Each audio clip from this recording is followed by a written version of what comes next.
Hello ma'am. Nong nini le proba matungda ngasi akhoi amuk live lakjare. Ma'am di kamai to wirige. Hojik blessy ju lakadore. Maram mokpi blessy ne. La la loisalo la ado. Very good. Ah. Kitang yam chasalo chak lam makani hingda. Oh, chanak chaning magai char. Oh, nang na chaning makhara chasalo di ko lao. Kitang na chago. Thora sor khalo. Tu.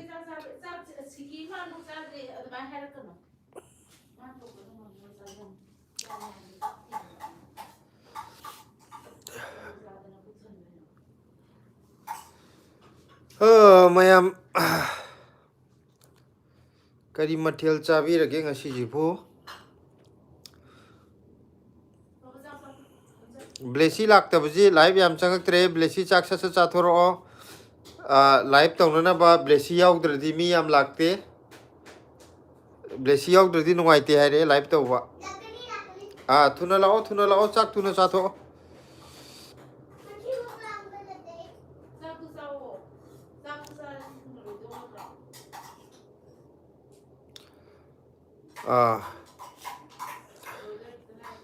Nandi Republic Day yeng machalu ne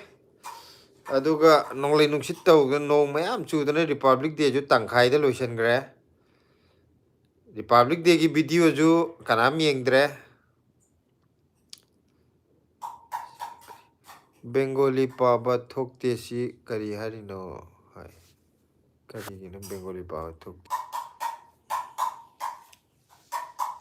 mayam kari mathel chabi rage chathola thuna chathola very good tare very good blessy very good tare chatho la nang ngai le ne lo mayam blessy la kan da oina mayam live hok je na hai re ba adugi hojik blessy ngai ne blessy yauk da je mayam live nu ngai te na hai re adu na blessy thuna la alage hojik blessy yauk da gi hojik bo comment am ta lakte blessy ya jawr kan da comment pi ba hong ne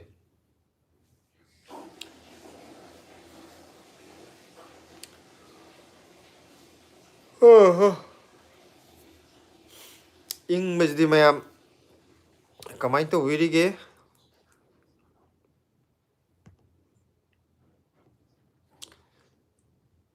sapam Sophia kai mathil char ge tamo hai re akhoi Sophia na khodi ngasi kangsoi chare khoi Sophia di kari mathil chabi rage kira kira ju changbir e hoji hello blessy hai blessy laktore hoji blessy laktore mayam asode hello laure blessy laktore blessy mare me amokre aduga kira kira kari mathil chabi rage Sarjit ning thogjam ju changbir e ai first charabo chak charabo ai first hai ko chak charabo hai chak chare khoi ju chare ngasi di khoi di kobi kangsoi na acham boina tawre Sarjit ti kai mathel chabi rage aduga koro walls hai yamba nungai ribo winter sibu karam tawrige hai yam nungai ri winter je di winter ga summer ga je winter ne na nungai mi di ing ba je haina de hai ba ju yawe ko summer da na nungai na ado ai di aseng ba di winter ne nungai aswai da lan tawre hey makon yam tare ado ai di winter ji yam pame hana ju aing ba mafam da leire me si leitringai da asab je di kya haina de Delhi ji di aing ba matam di khara khaktane ing bu di yam ing ba adu ju yam sang ne ing di asab ne yam hai tare ko aduna ai di aing ba mafam ne le nungai ba asab bu di kira kira na pot yam sit pro daw ya bro hai ngasi je daw je yam ne yabdi oide aduga kaim yadaba hai di prop chat pa ju oide hai di na ge khara lepu bani na ko adai mayam akhoi gi maroina hojikti hingol gi pochai je winter oibani na ꯑꯩꯁꯦ ꯂꯣꯛ ꯈꯤꯇꯪ ꯀꯩꯅꯣ ꯇꯧꯔꯦ ꯑꯗꯨꯒꯤ ꯅꯥꯇꯣꯟꯁꯦ ꯐꯨꯜꯂꯤꯁꯦ winter ꯑꯣꯏꯕꯅꯤꯅ ꯄꯣꯠ ꯆꯩꯗꯤ ꯃꯅꯥ ꯃꯁꯤꯡꯗꯤ ꯄꯨꯊꯣꯛꯅꯤꯡꯉꯥꯏ ꯂꯩꯇꯗꯅ ꯄꯨꯊꯣꯛꯇ꯭ꯔꯦ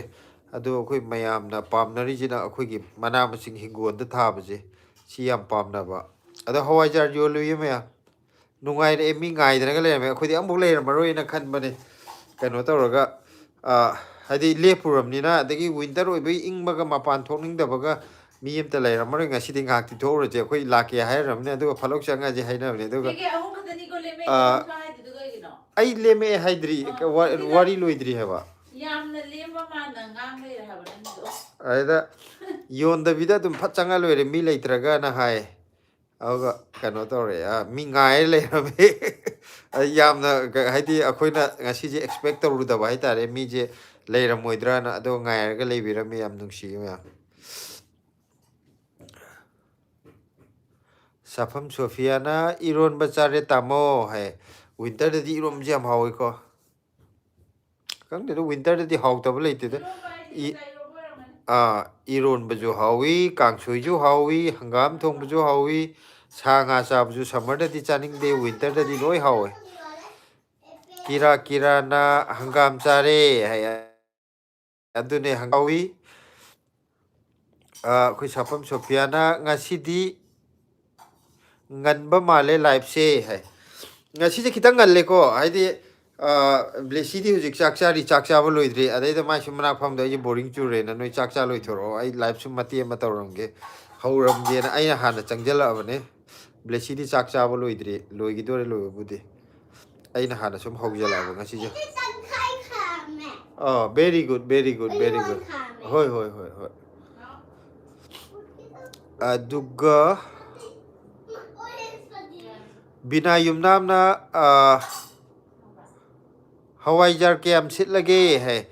ꯉꯁꯤꯗꯤ ꯍꯋꯥꯏꯖꯥꯔꯁꯦ ꯂꯣꯏꯅ ꯁꯤꯜꯂꯛꯄꯗꯤ ꯑꯣꯏꯗ꯭ꯔꯦ ꯍꯋꯥꯏ ꯑꯍꯨꯝ ꯂꯦꯝꯃꯦ ꯍꯋꯥꯏꯁꯦ ꯑꯩꯈꯣꯏꯅ ꯀꯨꯟꯍꯨꯝꯗꯣꯏ ꯄꯨꯊꯣꯛꯄꯅꯦꯕꯀꯣ ꯄꯦꯀꯦꯠꯇꯣ ꯑꯗꯣ ꯑꯍꯨꯝꯗꯤ ꯂꯦꯝꯃꯦ ꯑꯗꯣ ꯑꯩꯗꯤ ꯑꯍꯨꯝꯒꯤ ꯚꯥꯞ ꯈꯜꯂꯨꯗꯕꯅꯦ ꯍꯥꯏꯗꯤ ꯉꯁꯤꯁꯦ ꯑꯩꯈꯣꯏꯅ ꯅꯍꯥꯟꯈꯩꯁꯨ ꯍꯧꯗꯦ ꯏꯟꯖꯥꯡ ꯅꯥꯄꯤꯁꯨ ꯑꯝꯇ ꯌꯥꯎꯗꯦ ꯑꯩꯗꯤ ꯃꯦꯡꯒꯣꯒꯤ ꯍꯤꯗꯥꯛꯁꯦ ꯌꯥꯝ ꯍꯥꯎꯋꯦ ꯍꯥꯎꯋꯦ ꯚꯦꯔꯤ ꯒꯨꯗ ꯃꯊꯪꯗ ꯂꯣꯏꯔ ꯑꯃꯨꯛꯁꯨ ꯂꯩꯗꯣꯏꯅꯤ ꯑꯣꯀꯦ ꯅꯪ ꯂꯣꯏꯊꯣꯔꯛꯑꯣ ꯑꯗꯨꯒ ꯁꯤꯗ ꯂꯥꯛꯑꯣ ꯀꯥꯈꯠꯂꯛꯑꯒ ꯋꯥꯔꯤ ꯁꯥꯟꯅꯔꯁꯤ ꯃꯌꯥꯝ ꯂꯣꯏꯔꯕꯣ ꯆꯠꯁꯣ ꯇꯨꯡꯂꯣꯝꯗꯩ ꯂꯥꯛꯑꯣ ꯑꯗꯨꯒ ꯀꯩꯅꯣ ꯇꯧꯋꯦ ꯍꯥꯏꯗꯤ ꯍꯦꯛꯇ ꯀꯩꯅꯣ ꯇꯧꯕꯗꯨꯃꯛꯇꯤ ꯂꯣꯏꯅꯃꯛ ꯁꯤꯠꯂꯒ ꯃꯌꯥꯝ ꯐꯪꯅꯗꯕꯩ ꯆꯥꯡꯗꯣ ꯉꯟꯅꯗꯤ ꯃꯤ ꯂꯥꯛꯅꯕꯗꯤ ꯌꯥꯎꯋꯦꯅ ꯍꯥꯏꯐꯦꯠ ꯀꯣꯟꯅꯗꯤ ꯄꯥꯎꯗꯤ ꯐꯪꯉꯦ ꯑꯩꯈꯣꯏꯅ ꯊꯣꯛꯇ꯭ꯔꯤꯉꯩꯗ ꯑꯗꯨ ꯑꯣꯏꯇꯥꯔꯗꯤ ꯑꯍꯨꯝ ꯂꯦꯝꯃꯩꯗꯨꯁꯨ ꯂꯦꯝꯃꯣꯏꯗꯧꯅꯤ ꯑꯗꯨꯗ ꯑꯩꯈꯣꯏꯅ ꯊꯦꯡꯕꯗꯣ ꯊꯣꯛꯄꯗꯨꯁꯨ ꯑꯗꯨꯝ ꯈꯤꯇꯪ ꯊꯦꯡꯕ ꯃꯤ ꯈꯔ ꯉꯟꯅ ꯑꯗꯨꯝ ꯂꯥꯛꯅꯕ ꯌꯥꯎꯋꯦ ꯏꯪꯕ ꯃꯇꯝꯅꯤꯅ ꯉꯟꯅ ꯂꯥꯛꯅꯕ ꯆꯥꯅꯤ ꯑꯗ ꯑꯩꯈꯣꯏꯅꯁꯨ ꯅꯨꯃꯤꯠ ꯇꯥꯔ ꯊꯣꯛꯁꯤꯗꯅ ꯑꯗꯨꯃꯥꯏꯅ ꯇꯧꯅꯔ ꯂꯩꯕꯒꯤ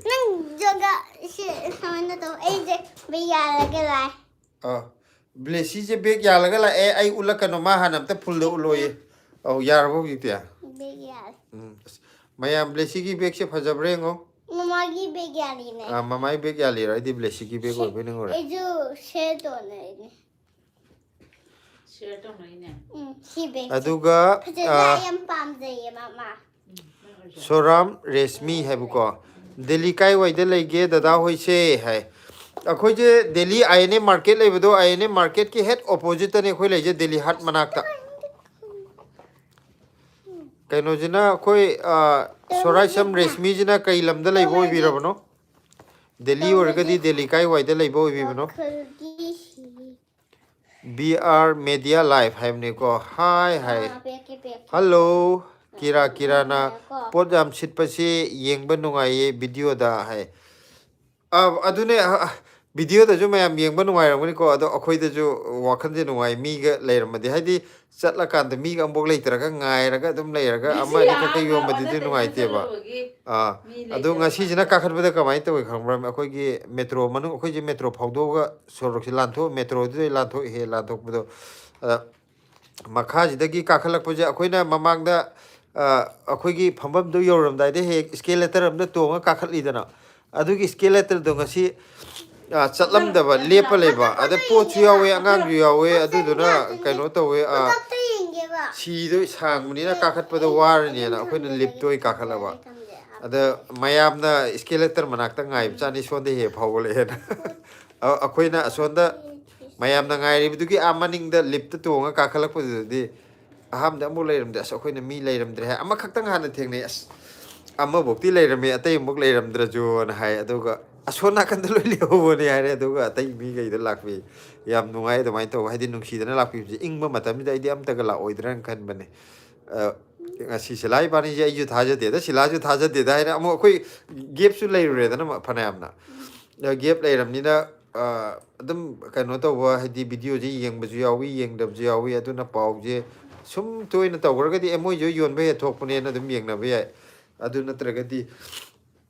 adum haujikan di yon dram ni da na amuk leinaram doine aduna ngasi di thaja de da hai silana ju ma ju thaja de ayu thaja de thoi hawai jar si tong man bra sil oi ani siloi hadi siloi aduga ko na di mi ayor kan leiram da wakhan do kitang ne na tai Hadi lan lan aduga ngasi gina kaino di mi hekta amuk ta group oina yamna hupsan badi oi de ko machin khar lakpi raga poto logi ba adu yamna ju lon de da aidi kaino to rubanina marakta gap leiramnina khoina ju mayam lon jalaga na haidi hana kg o kaino to ngaruba hum pik pik than lon bado handak ti ngaruba ani khakna ahum thokna hapane bako khajik tak yamna lon de kulum doi khak puthok pune handak ti aduga sumaina mayamna ju akhoi du lolek amuk puthore khanga di mathang di amuk khari yamna lol ju yai dana ko hojiki oina di aham bani na muk lepu bani na yam loloi je lai chumi mai ju kakala aduga BRM media live na kaka ai mingse henthoi kawe o BRM media na mai account lai buje henthoi kawe heba Kali no blessy. henthoi kari mathel chabirage Mama chemge. Ngako mama aduga bijubina chak charabo ibai haire biju chare kari no makha thadai dubo Ma nung. o mai sana po nung do adu or mane color gi chak chare akhoi kaino di kai injang charage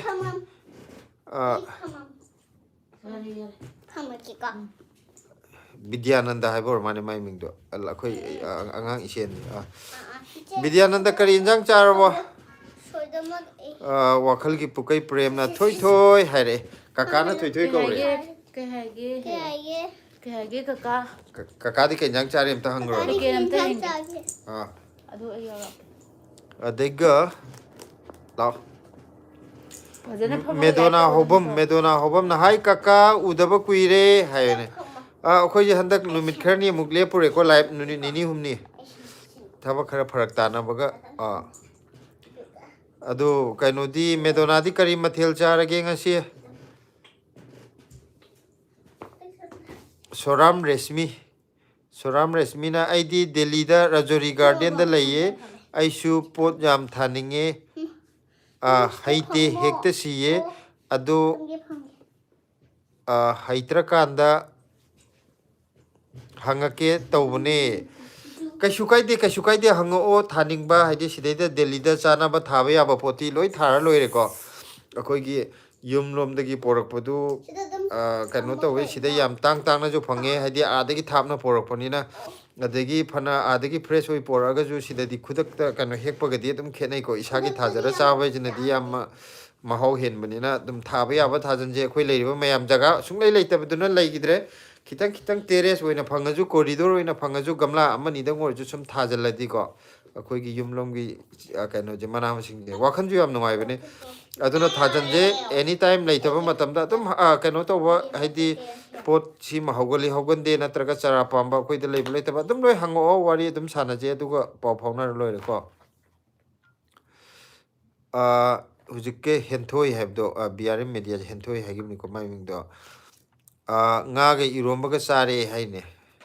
jang mathen ji di mai tare magi hobo ngakta kaka boisa ju change tamo kari mathel charage hai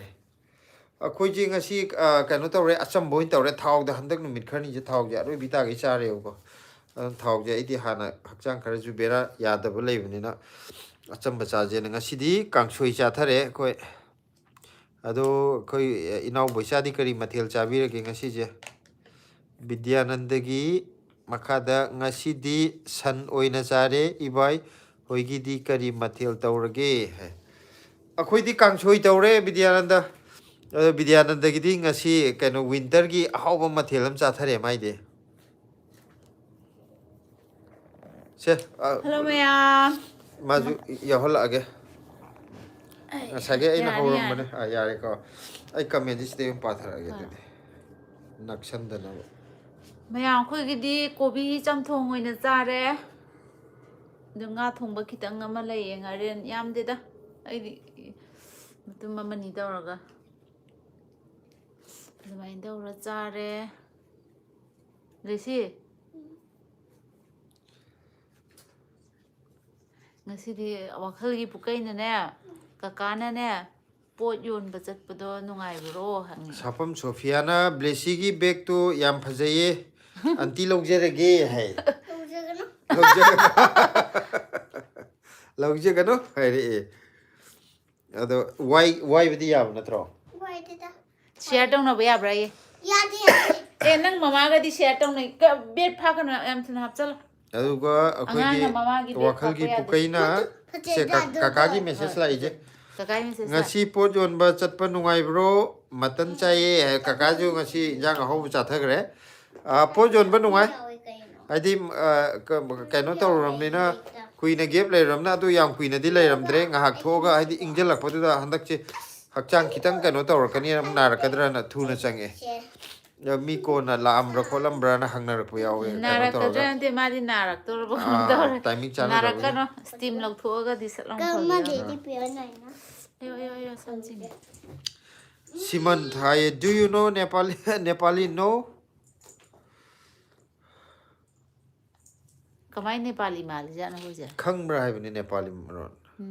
ꯑꯩꯈꯣꯏ ꯑꯗꯨꯗ ꯁꯛ ꯆꯞ ꯃꯥꯟꯅꯩꯁꯤꯗꯤ ꯑꯩꯈꯣꯏꯁꯨ ꯁꯛ ꯃꯥꯟꯅꯩꯗꯅ ꯆꯞ ꯃꯥꯟꯅꯩ ꯑꯗꯨꯗꯩꯗ ꯃꯌꯥꯝꯅ ꯈꯪꯕ꯭ꯔꯥ ꯃꯥꯏꯁꯦ ꯁꯤꯒꯤ ꯏꯔꯤꯕ ꯃꯤꯁꯤꯁꯨ ꯇꯥꯟ ꯆꯥꯗꯤ ꯅꯦꯄꯥꯂꯤ ꯑꯣꯏꯔꯝꯒꯅꯦꯕ ꯑꯗꯨ ꯅꯦꯄꯥꯂꯤ ꯈꯪꯕ꯭ꯔꯥ ꯍꯥꯏꯅꯦ ꯃꯔꯣꯟꯁꯤꯗꯤ ꯃꯥꯟꯅꯗꯕꯗꯅꯦꯕ ꯃꯥ ꯍꯥꯏꯔꯛꯏꯁꯦ ꯑꯗꯨꯒ ꯀꯀꯥ ꯕꯣꯏꯆꯥꯅ ꯇꯥꯃꯣ ꯉꯥ ꯑꯣꯏꯅ ꯆꯥꯔꯦ ꯉꯁꯤꯁꯦ ꯏꯟꯖꯥꯡ ꯑꯍꯥꯎꯕ ꯉꯥꯛꯇ ꯆꯥꯅꯩꯗ ꯑꯌꯥꯝꯕ ꯉꯥ ꯍꯌꯦꯡꯒꯤ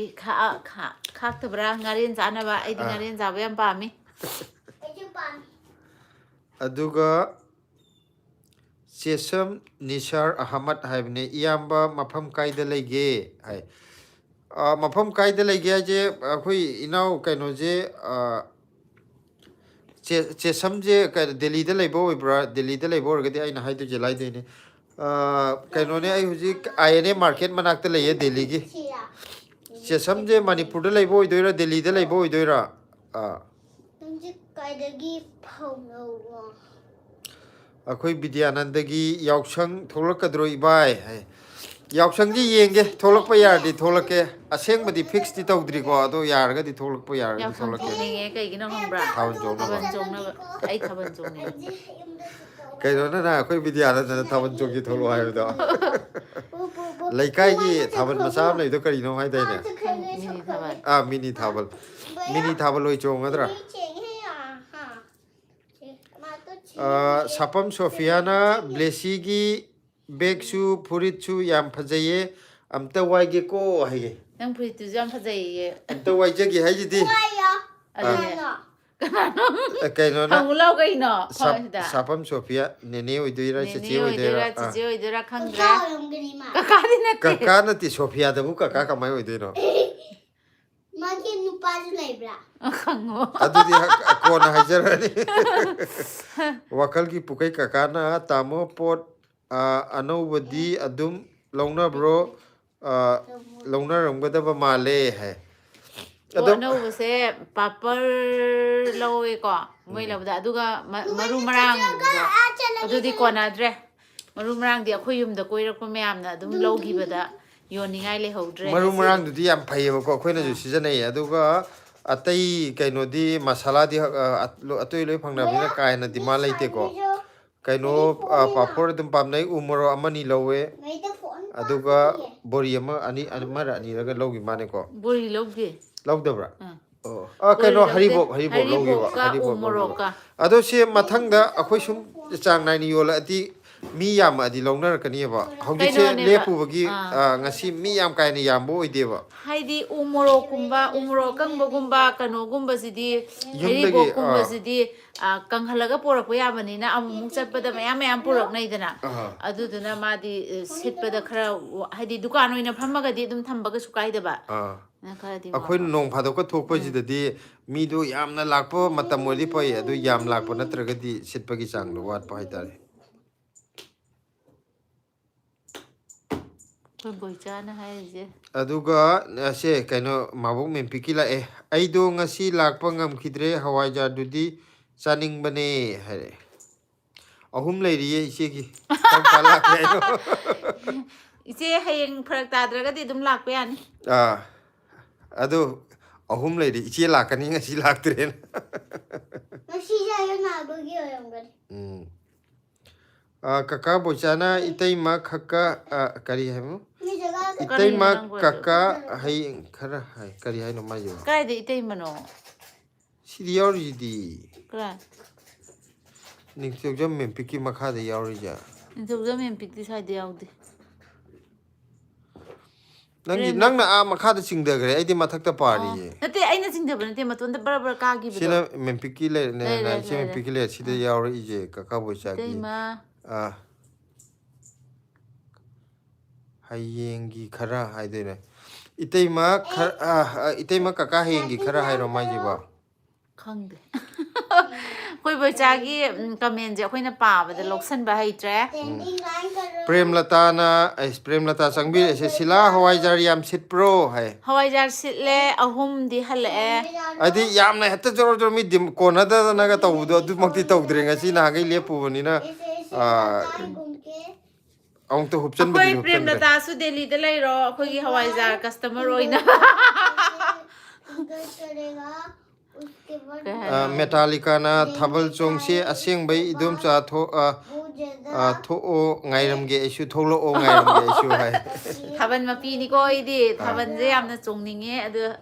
ꯆꯣꯡꯅꯤꯡꯕꯁꯨ ꯐꯥꯎꯋꯦ ꯆꯣꯡꯅꯤꯡꯉꯦ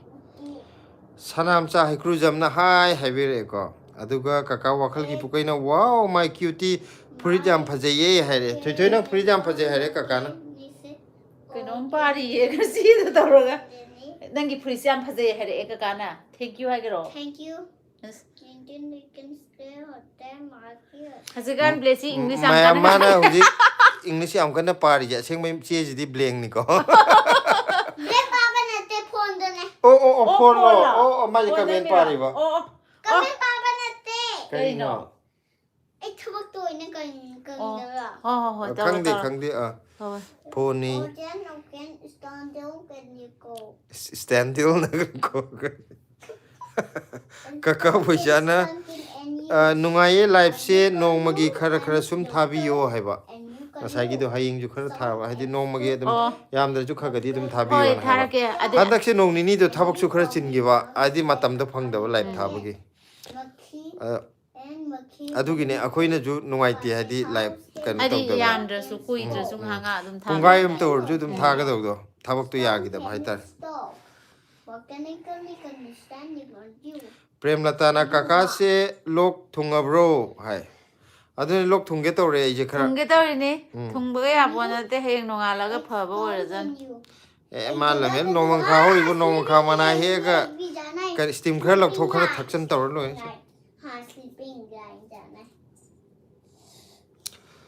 ꯁꯥꯄꯝ ꯁꯣꯐꯤꯌꯥꯅ ꯕ꯭ꯂꯦꯁꯤ ꯑꯟꯇꯤꯗꯤ ꯁꯤꯡꯒꯜ ꯑꯣꯏꯔꯤꯌꯦ ꯅꯍꯥꯛꯀꯨꯝꯕ ꯅꯨꯄꯤ ꯃꯆꯥꯁꯦ ꯌꯥꯝ ꯅꯨꯡꯁꯤꯌꯦ ꯍꯥꯏꯔꯦ ꯑꯟꯇꯤ ꯅꯠꯇꯦ ꯆꯦꯆꯦ ꯅꯦꯅꯦ ꯑꯣꯏꯅ ꯍꯥꯏꯔꯁꯦ ꯆꯞ ꯆꯞ ꯃꯥꯟꯅꯔꯦ ꯃꯥꯟꯅꯩ ꯆꯦꯆꯦ ꯑꯗꯨꯗꯤ ꯆꯦꯆꯦ ꯍꯥꯏꯅꯦ ꯑꯩꯁꯦ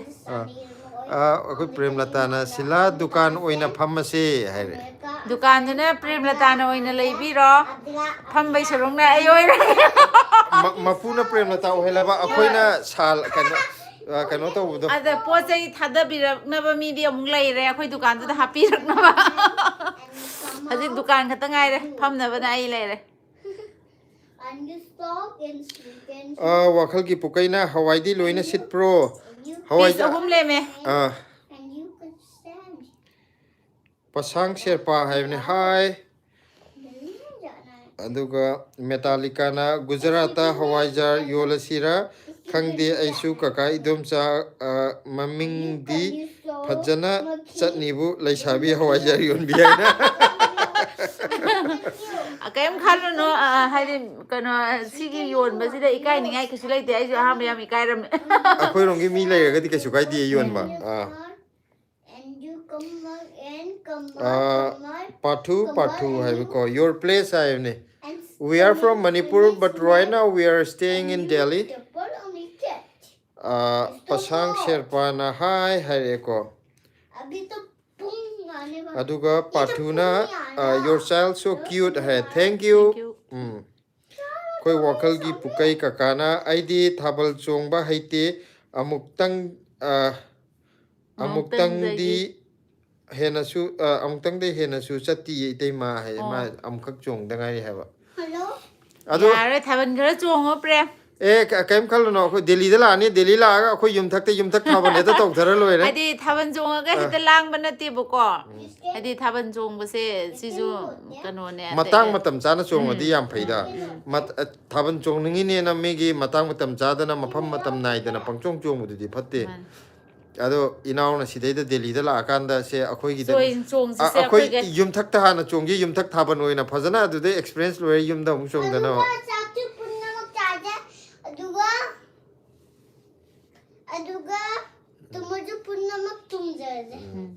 aduga prem latana soidrabane laidorabane isanupi gi exam loiraga Delhi da tamadi ithanta leiba yadabanina aisu leiradabani Delhi da adudi akhoi gi hawaijar gi customer ama hengatla Pathu haibne hello hare hello prem lata noksel e yai dukan laurase hai aduga nur elamna kai enjang charge kaka hai ngasidi koi enjang chamthong kobi chamthong tore handak nurdi kai enjang charage kai mathel chare numit khani je khoju thau yam tuin chare ko adugi hakchang ge amuk nungai ro idori na amuk achamba e chana honarin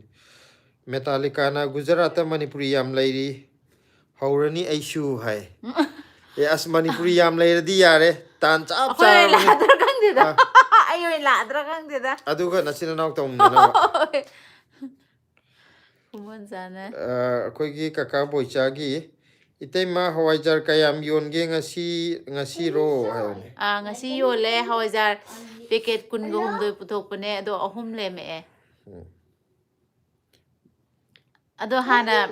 nganna la amba midi yawgi bazane ado da akoina pung taruk adai dan tra hoin thok akoina thiengma numitaram da ngai leiba haitare ngaladi waitena aduga ming adi lam khaga thapa kangu di nganna laknarami dana adu di pharak ta na ba ado akoina amuk na hanga yol drabani na gap leigramni na mi jam laknarami tan su thokpa ka ga adagi nganna ju hanjala e haidi ingba jida nar kadra pakha ai lokhar ju leire na ado changa ji la ona ngahak leir ma dum changi ba haidi ngaktanga chardi mi pot leiba haidi akhoi romgi mi adum laidana ado adum khar silam ga dok jani loina silan ge haita di na hangai mata moi de akhoi dum ngai ju yawe ba mamangda ahan ba yon ba akhoi gi mi pula hupsan dring gi do ado aha ngasina mu ingak pani na nar kadran pakatan dum changa haita wakal gi pukai kakana tambadi thoi na tamhange haire thoi yam haibane thoi na yarani tambiba aduga nawa gaming na blessy di mama papa blessy tu matung laire tu this no fit ma che da my phone sara yang kana tawri aduga nur elamna aikoi Manipur da di ingba matamnina hawaijar hangam oina chare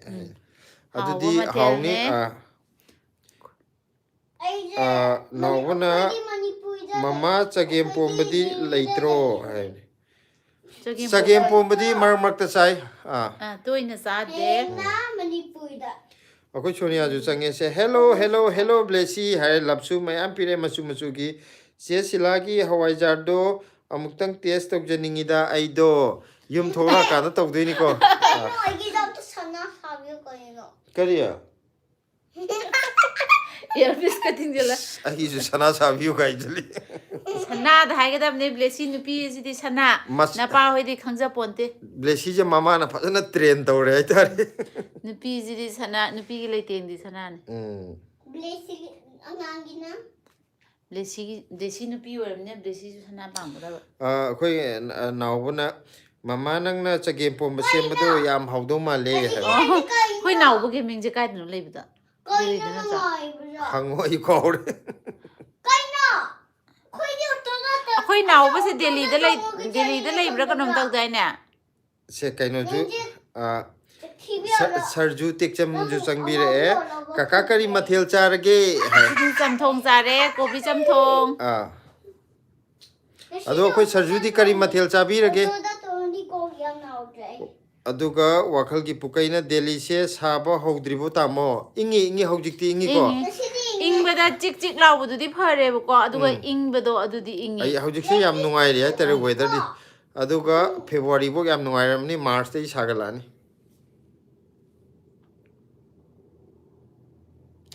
ꯄ꯭ꯔꯦꯝꯂꯇꯥꯅ ꯗꯦꯜꯂꯤꯁꯤꯕꯨ ꯅꯣꯡ ꯆꯨꯔꯤꯕꯣ ꯅꯍꯥꯟ ꯅꯣꯡꯃ ꯈꯛꯇꯅꯦ ꯀꯩꯅꯣꯒꯤ date 23ꯗꯣ 23ꯒꯤ republic ꯗꯦ ꯔꯤꯍꯔꯁꯦꯜꯒꯤ ꯅꯨꯃꯤꯠꯇꯣ ꯑꯗꯨ ꯈꯛꯇꯅꯦ ꯅꯣꯡ ꯌꯥꯝ ꯆꯨꯕ ꯑꯗꯨꯁꯨ ꯑꯌꯨꯛꯇꯒꯤꯅꯤꯀꯣ ꯑꯌꯨꯛ ꯈꯔ ꯀꯩꯅꯣ ꯇꯧꯔꯛꯄꯗꯒꯤ ꯅꯣꯡꯗꯤ ꯄꯨꯔා ꯉꯥꯟꯗ꯭ꯔꯤꯕ ꯑꯃ ꯉꯥꯟ ꯁꯤꯟꯅꯔꯛꯄꯗꯣ ꯑꯗꯩꯗꯒꯤ ꯃꯀꯨꯞ ꯆꯨꯕ ꯍꯧꯔꯛꯄꯗꯨꯅ ꯁꯨꯡꯂꯦꯞ ꯂꯦꯞꯇꯦ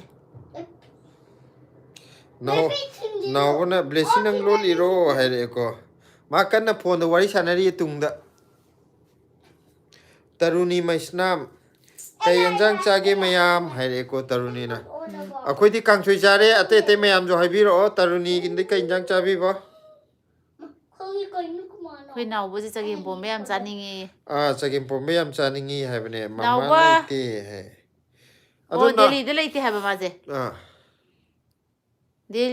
ꯗꯦꯜꯂꯤꯗ ꯀꯔꯤꯒꯨꯝꯕ ꯂꯩꯔꯝ ꯇꯥꯔꯗꯤ ꯑꯩꯅ ꯀꯧꯔꯒ ꯄꯤꯖ ꯌꯥꯔꯕꯅꯤ ꯆꯞ ꯆꯥꯔꯕꯅꯤ ꯃꯇꯝꯁꯦ ꯍꯧꯖꯤꯛ ꯍꯥꯎꯕ ꯃꯇꯝꯅꯤꯅꯀꯣ ꯋꯤꯟꯇꯔꯁꯨ ꯍꯪꯒꯥꯝ ꯑꯣꯏꯕꯒꯤ ꯍꯥꯏꯔꯦ ꯑꯩꯗꯤ ꯍꯪꯒꯥꯝ ꯌꯨꯝꯒꯤ ꯃꯔꯨ ꯇꯧꯔꯒ ꯊꯥꯕ ꯉꯥꯛꯇꯅꯦ ꯑꯗꯨꯅ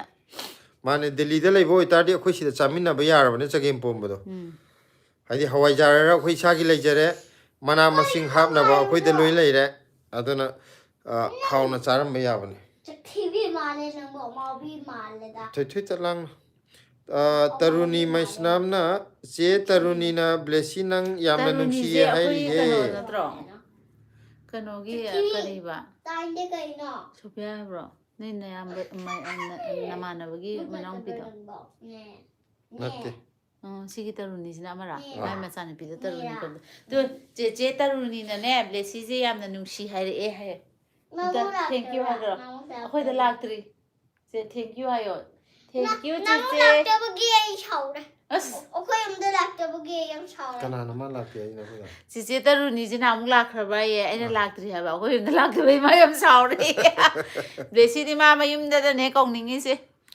ꯑꯗꯨꯒ ꯁꯣꯅꯤꯌꯥꯅ ꯉꯁꯤ ꯍꯋꯥꯏꯖꯥꯔ ꯂꯣꯏ ꯁꯤꯠꯈ꯭ꯔꯕꯣ ꯆꯦ ꯍꯥꯏꯔꯛꯑꯦ ꯍꯋꯥꯏꯖꯥꯔꯁꯦ ꯄꯤꯁ 3 ꯍꯜꯂꯛꯑꯦ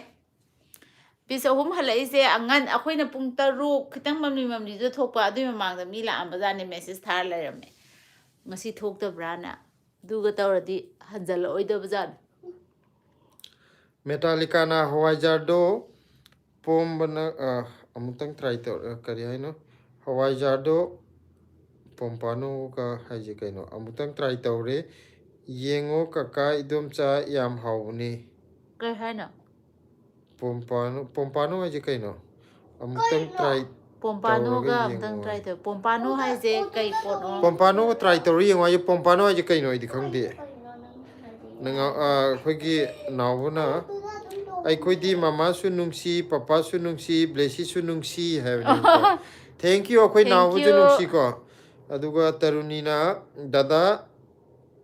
ꯁꯣꯕꯥꯅ ꯕ꯭ꯂꯦꯁꯤ ꯅꯪ ꯁꯝ ꯀꯛꯑꯝꯃꯦꯌꯦ ꯍꯥꯏ ꯑꯩꯅ ꯍꯥꯏꯕꯗꯣ ꯑꯣꯏꯗꯣꯏꯅꯦ ꯑꯣ ꯑꯩꯈꯣꯏ ꯀꯩꯅꯣꯒꯤ ꯃꯆꯥꯅꯨꯄꯥꯒ ꯃꯆꯥꯅꯨꯄꯤ ꯄ꯭ꯔꯤꯌꯥꯒꯤ ꯄ꯭ꯔꯤꯌꯥꯒꯤ ꯇꯣꯉꯥꯟꯅ ꯇꯔꯨꯅꯤꯒꯤꯁꯨ ꯃꯥꯒꯤ ꯀꯩꯅꯣ ꯑꯦꯀꯥꯎꯟ ꯀꯩꯅꯣꯗ ꯑꯣ ꯑꯣ ꯆꯪꯉꯛꯄ ꯑꯣ ꯋꯥꯅꯤ ꯑꯩꯗꯤ ꯑꯉꯥꯡꯈꯩ ꯃꯃꯤꯡꯁꯦ ꯈꯪꯗꯕ ꯍꯥꯏꯗꯤ ꯍꯥꯏꯔꯒꯁꯨ ꯑꯩꯅ ꯅꯤꯡꯁꯤꯡꯗꯦꯗꯅ ꯑꯩꯗꯤ ꯀꯌꯥ ꯅꯪ ꯃꯃꯥ ꯅꯤꯡꯖꯪꯉꯦ ꯃꯃꯥꯗꯤ ꯕ꯭ꯂꯦꯁꯤꯁꯦ ꯅꯤꯡꯁꯤꯡꯉꯦ ꯑꯩꯅꯅꯦ ꯁꯝ ꯈꯤꯇꯪ ꯑꯃꯨꯛ ꯀꯛꯊꯠꯄꯤꯔꯦ ꯑꯗꯨꯒ ꯃꯊꯪꯁꯤꯅ ꯋꯥꯈꯜꯒꯤ ꯄꯨꯀꯩ ꯀꯀꯥꯅ ꯊꯣꯏꯊꯣꯏ ꯀꯀꯥ ꯑꯣꯐ ꯂꯩꯔꯒꯦꯀꯣ ꯇꯥꯃꯣ ꯏꯇꯩꯃ ꯅꯅꯥꯎ ꯑꯣꯐ ꯂꯩꯖꯔꯒꯦ ꯍꯣꯏ Prem good night good night ꯂꯥꯏꯔꯤꯛ ꯀꯟꯅ ꯄꯥꯎ oinam ahanbi haimne blessy yam nungsiye haire oinam ahanbina adu thank you haigrodana Ni mèo ngồi ấy dục tâm mì đâu ai xong rồi adu thank you dang thank you dang hayo Thank you.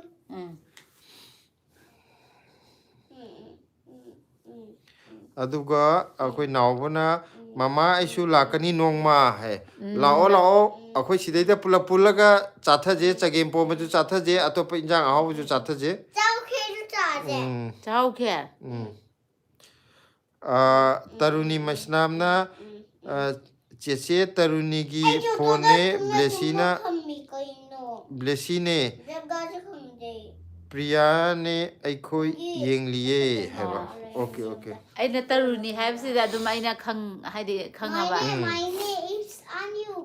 sanamcha hikru jamna kai charage ngasidi haire ko ngasidi kobi chamthong oina chare sanamcha di kari mathel oina charage aduga mathangjina nawbana wall sida maitai gi enjang na ihen he na hawi atopa jat ke enjang amatta chaning de aidi akhoi isa gi enjang na khwai hawbuni ko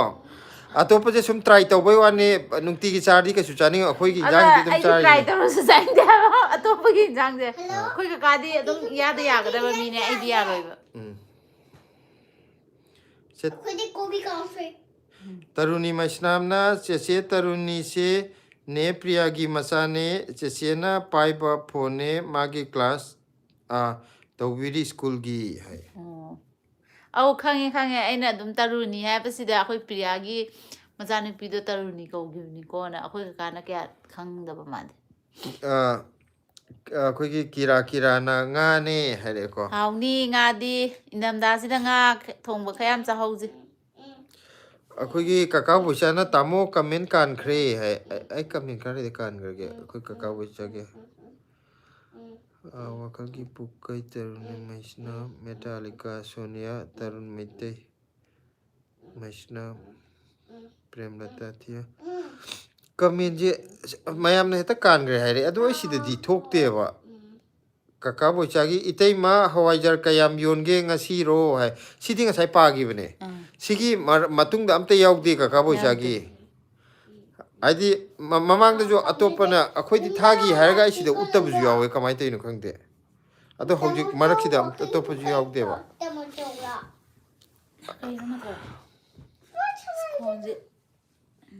Khoi nó mà thải chứ. Mà nga ta nga ge nang na mama ta nga abdi yabra aduga metallica na pompano haidi ngani delhi da su adum phangbane acha pompano aje kaino do apak pudo haina masa kano toroga adu nga do horamani nang khangbra haina nga koirap tawba masa kano tawbu natro pompano haibro ama makhan jo ni subudo amana white oraga amana gray masura kaino amaga makhan ani suna thokbudo adu oidoi natro yumda kariba ka nga tamuda yum lomda ante pembang pemba sabi haraga ju khangna bane yum lomda hajiki nga ji pompano adu oidoi pompano ja ai pompana adu di khangde nang na haiba nga do adu nate he aina haibudidi akhogi yam pakpudi nate buko machu ani suiba angoba nga aina gajipur he laibudi yawne aina video gi nga gi video padu ju yawne ba adu oirang godo male ba kai ge thong pompas cyber sidaida pompas cyber kaino haiba adu do oiram do male pompano haje pompas cyber do kari ge man thong ai hawa jaga Sonia ning thongjamna ai amta khangdrim ni na pharak ta do ma haide aina chungai haidriba potni na haba Sonia na salt water marine fish ne dada pompano haje sida pompas na ma yoli do na tro haina round hape masa toroga nga yam chawbudi na tabado adu oiram do male kan ako sida pompas haiba ko adu pompano do oiram do male nawbana blessy su chawraklaga blessy na thongba enjang chu chani aidi hai blessy di hayeng chawraga madi chak su thongni loi thabak yam phani hai hayeng chawraga di khangde hauji bokti yam maram moi hai tare hawa morok su mi ni ma de ai chu cha inni Luluna live se ngasi dang thengnare yam harawe blessy cutie nungsibi yam phajaye blessy se hai blessy hokje ama kaino changi washroom changi thogla ni ko mya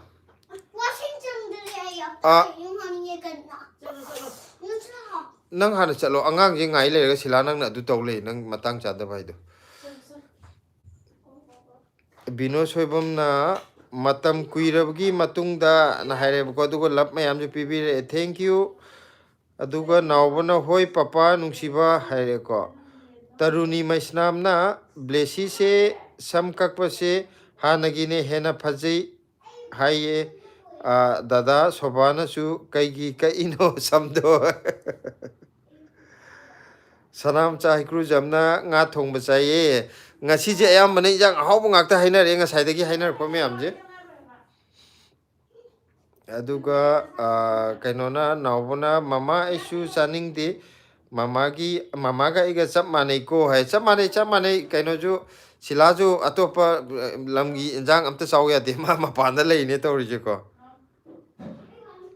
akhoi na mu pangcha sai ba khoi di thengna ba kaimta khande ba ma di ya de kira na pompano hai se nga ne hai ko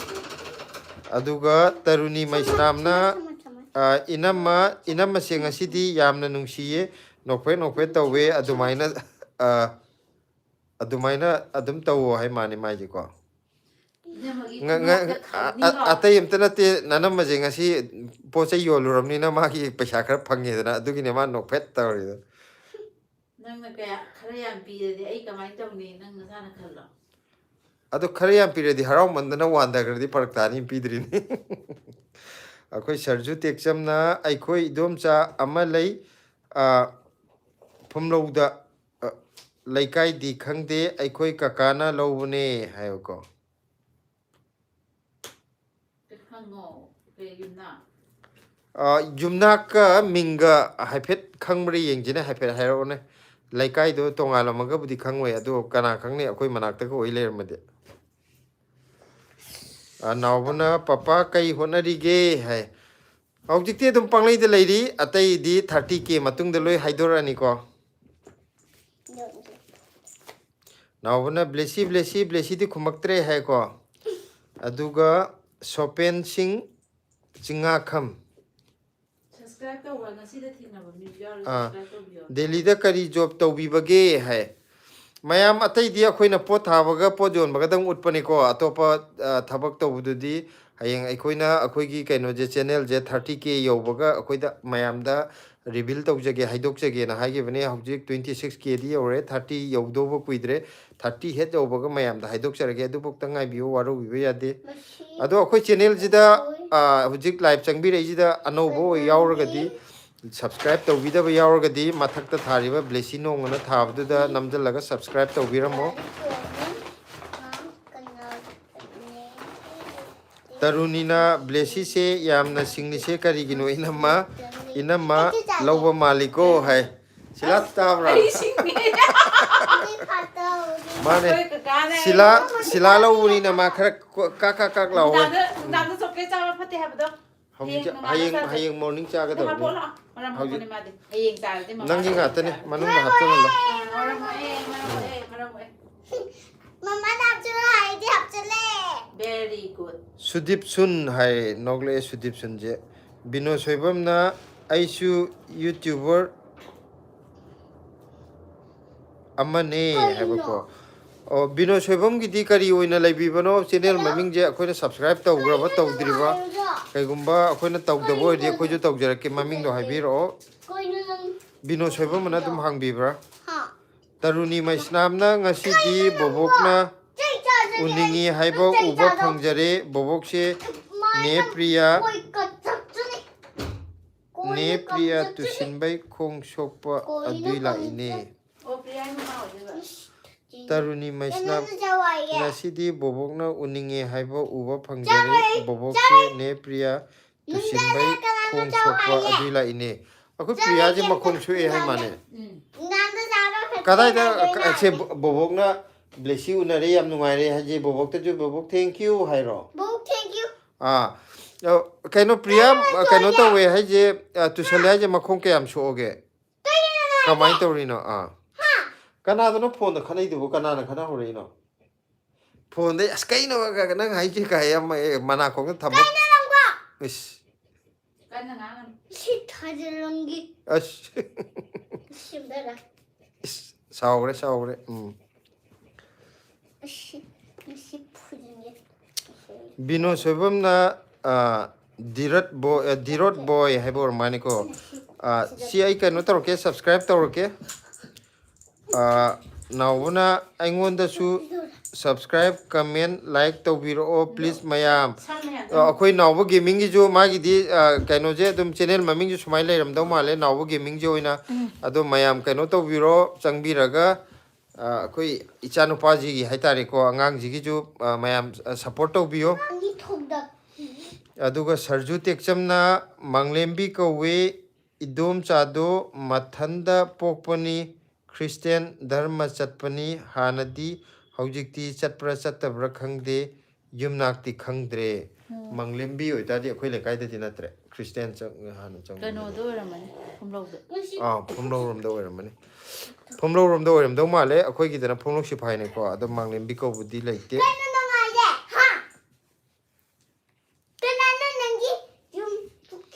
Metallicana, I see the blessy things here, no. Now, Papa. Mamangi kamendo para o heaven aigi hai aingonda su subscribe comment like to biro please mayam I know the high grabne mayam da ado koi gi kaino gi bino soibam gi dirot boy ha jesi jam ti yenge se dirot boy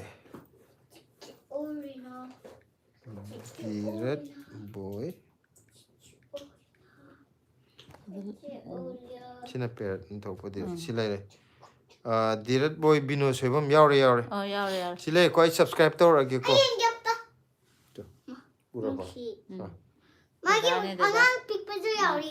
Dadaga Babuga.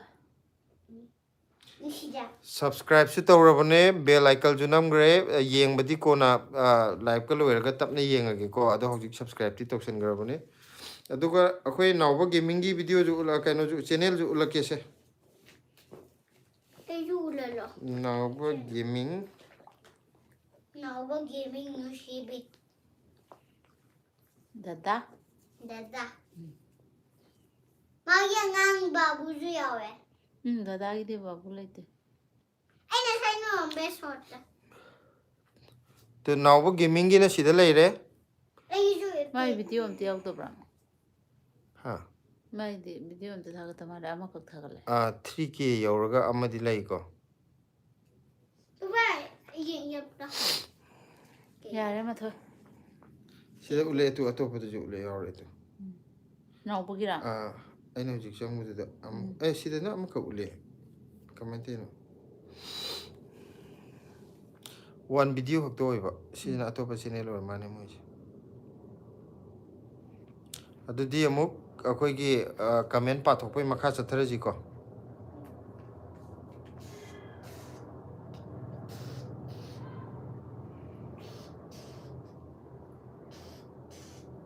mana jo haire to binona thank you haire ko adugo nawna jo thank you mama papa nawna short ama khaktani papa igi do hai short ama ina huji urkhe ama khak yawe ko ado atopa ju hapkat lo atopa ju upload tong tho video ani hum sunaba aduga mathangna taruni masna priya hogi bobokna blessy nangse hayeng wai lairik yamna hairaga thabak achouba ama tawo hairi yam singi nungsiena hai hoi tawjage hayo hoi bobok ai lairik yam haijage ma tumi leye nang kano ma kanna mai kano ni phone ni kan toroga kanna pari kana no na huji khanai duba kana na gona khana phone na khana bawri no ba kaino ngonda han thajala ijibo amta khana gona phone da yam hai phone da kana na khana de o se orina da phone tawne khana bana tiya se orina je akhoi sidagi live te changak pa angang phim cha amni ko ma Cici bara manbi nuksibi. Asce bala man mi jning jeng yo. Cici bara manbi nuksibi. Ah. Hello? Discomfort su change ase. Tumuge Mayam chak chara bro kari hai no. Chak chara bro kaka udaba kuire hai ne. Discomfort se udaba mamang kano kuire ko khoi ki live te thengna da ba. Ado ngasi changbi rak pagi yam nungai re khoi chak chare khoi di kangchoi chare. Discomfort kari mathel chabi rage. Kennedy salamna hi hare hello. Taruni maislamna ado dada sobana ne sam kakkanu hai riko hai. Hada kakpusidagi amuka aroy sangaladaban.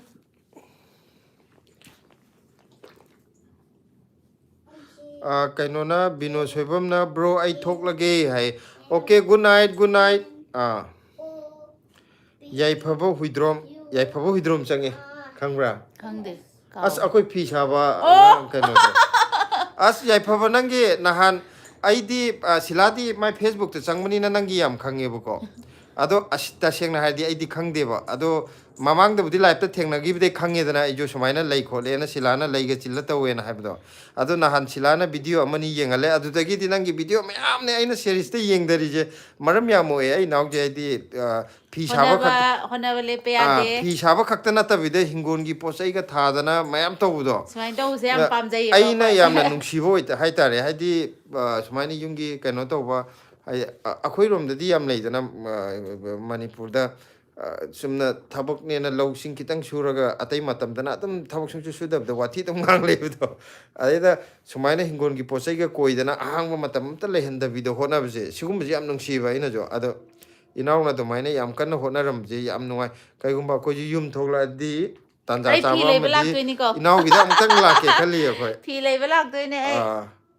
ado yamna ina nungsiba haitare inaw video yengobde tanja charde ko choi lakani inaw una ba Hawai lole ngasi yolure ado ngasi piece kunga humdoi puthokpane ado ahum leme.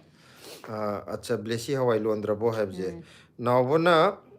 binod choibum subscribe dan like dan comment dan ya adune amaga support ongna gadone Mane. ado yam nungai re ado video jo tum nungai ba thagatlo mayam akoina ju loi yengdoine Metallica na chakcha na yengba aina roommate na noi uncle auntie ra ye aina mani haiba Sukai de. mane hayo uncle auntie ne akhoi gi yam close ne adugi kaino tawune na hayeng akhoi ju Gujarat la adi Metallica unnabi yare se akhoi koi bagala adi Mane. Koi badi yam satninge matam phangdala re blessy ta yeningde. nawuna aidi blessy bu luna tawni haire ko Taruni maisnamna inama uire tumningba male thabak su waram gani ko hai Uidri ngasi de. Aina makhada yeng thabadu do rangani uiba male. mit khara tongmagi makha de yengda bu uiba man mane da du phigom da ta Ngasi de de uidri. Oi thabak pudi wai ngarang nahan dagi ko. da ba santa su uire ko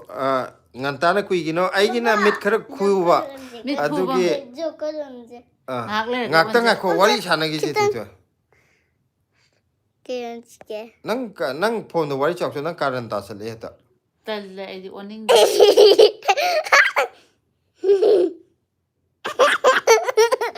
yare ongtang ole yare so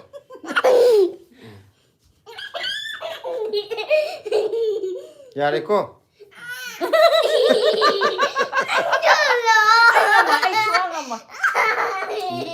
Yummy like that. Ayam tu uloi. sa utki ya ro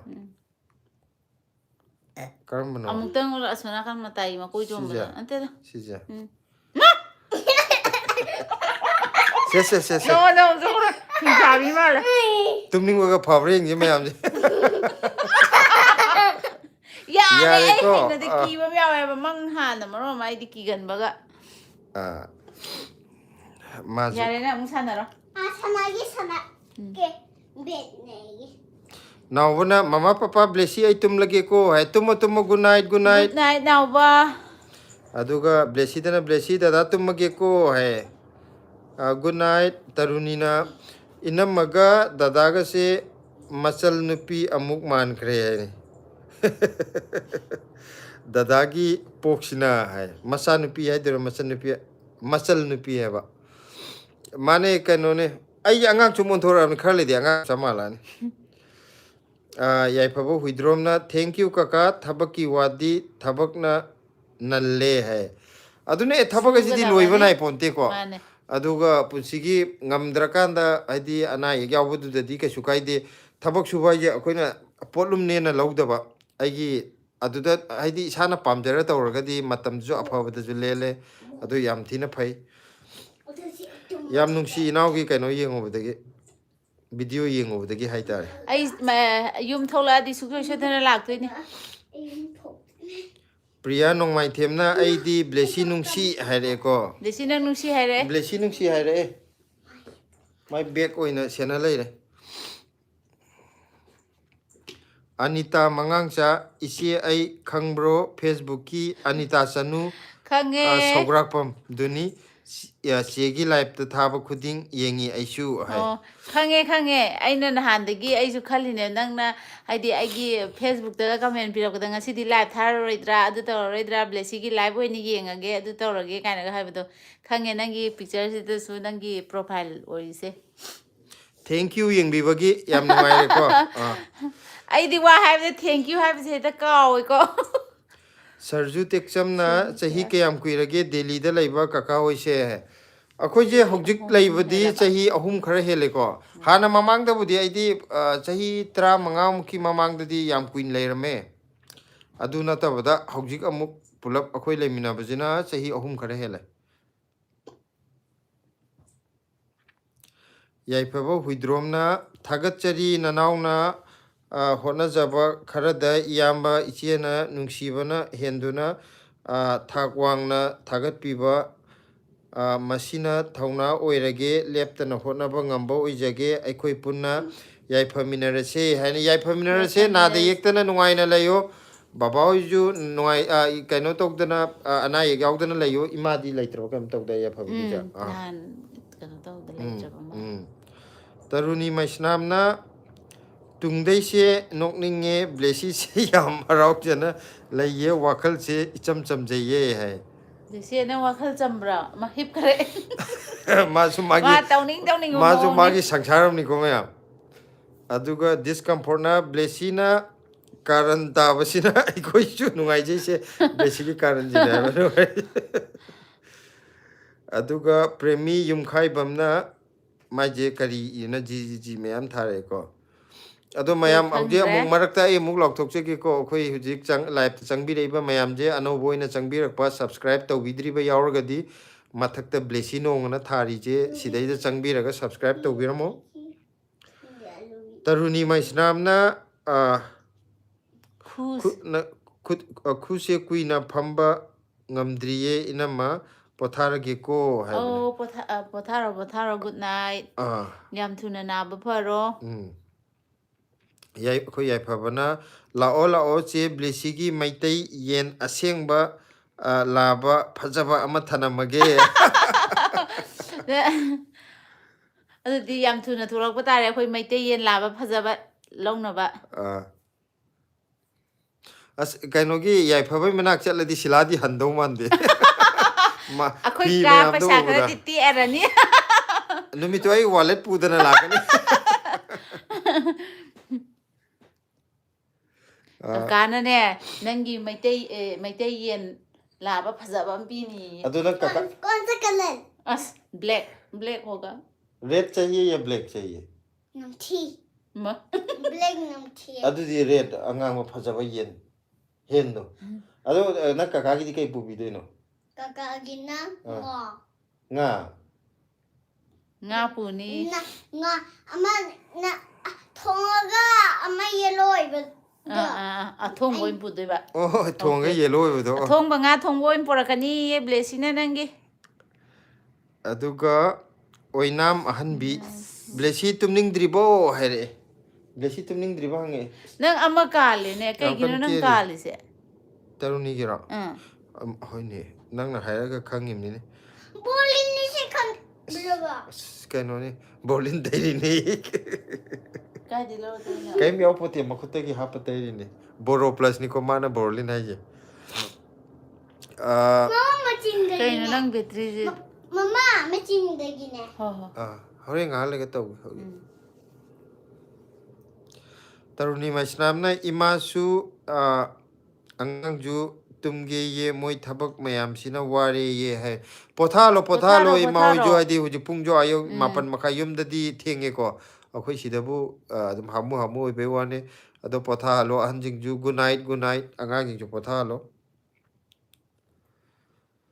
Sarju teksamna kaka aisu thoage hayeng amuk live changage haimne. hoi Hoi sarju changbirapugi thank you hayeng mu unaraje good night waraje ko good night. Aduga Premlata na sila hawaijar gi paisadi kaka paikrabo. Kaka na maje khitang paikrabo. do isu pai de ya de na ne adum khara di dum pai ba gp de lai bido je pang pi ro ya ro de ni ma de paisa pi thok ya de kai kino honge ma je Ngasi GP da kapai du di akhoi migi luhong khongdong ba chalakanda kabo kaloina na paisa kitang hapaktra adugumba paisa ne ngol leje. Ya bai chang do. ado isu pira kada bane Taruni masnamna taruni uire blessy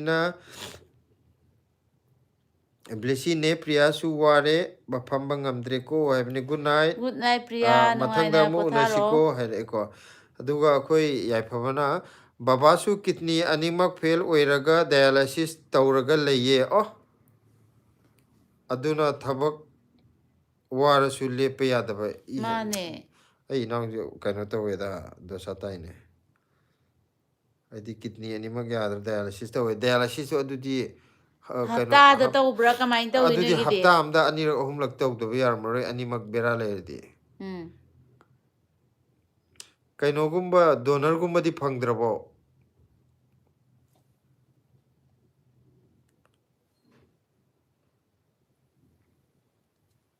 as ma kaino je nuai te ko ya phabagi hadi ima ju kaino tawre baba jong nar lai habani na ko adu akhoi yai phaboigi imung de lai je yai phabaga baba ga khaktaro atai midi aina sumulak tabaira aidi udi atai di Metallica na hawaijar chaba tambi bane aina roommate mayang nupi se haujikandi mana henjan gre chaba ngasi do hawaijar ga pan ga thonge aidi chak tu amadi phajana sathari mayang che namdana aina hawaijar chaba tambi re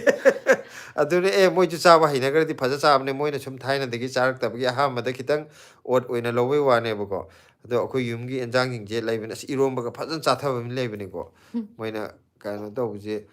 ngari ga haga moina thainde sum seasoner po na tabagi moina namthi boina ubune ba once hainagaradi phajan chabane mayang yong chak chabaga yam laibeni taruni masnamna inamana nok posidi nokpa sidane rasi lairisi na ai noktana da lairage adu thank you adudi prem aduga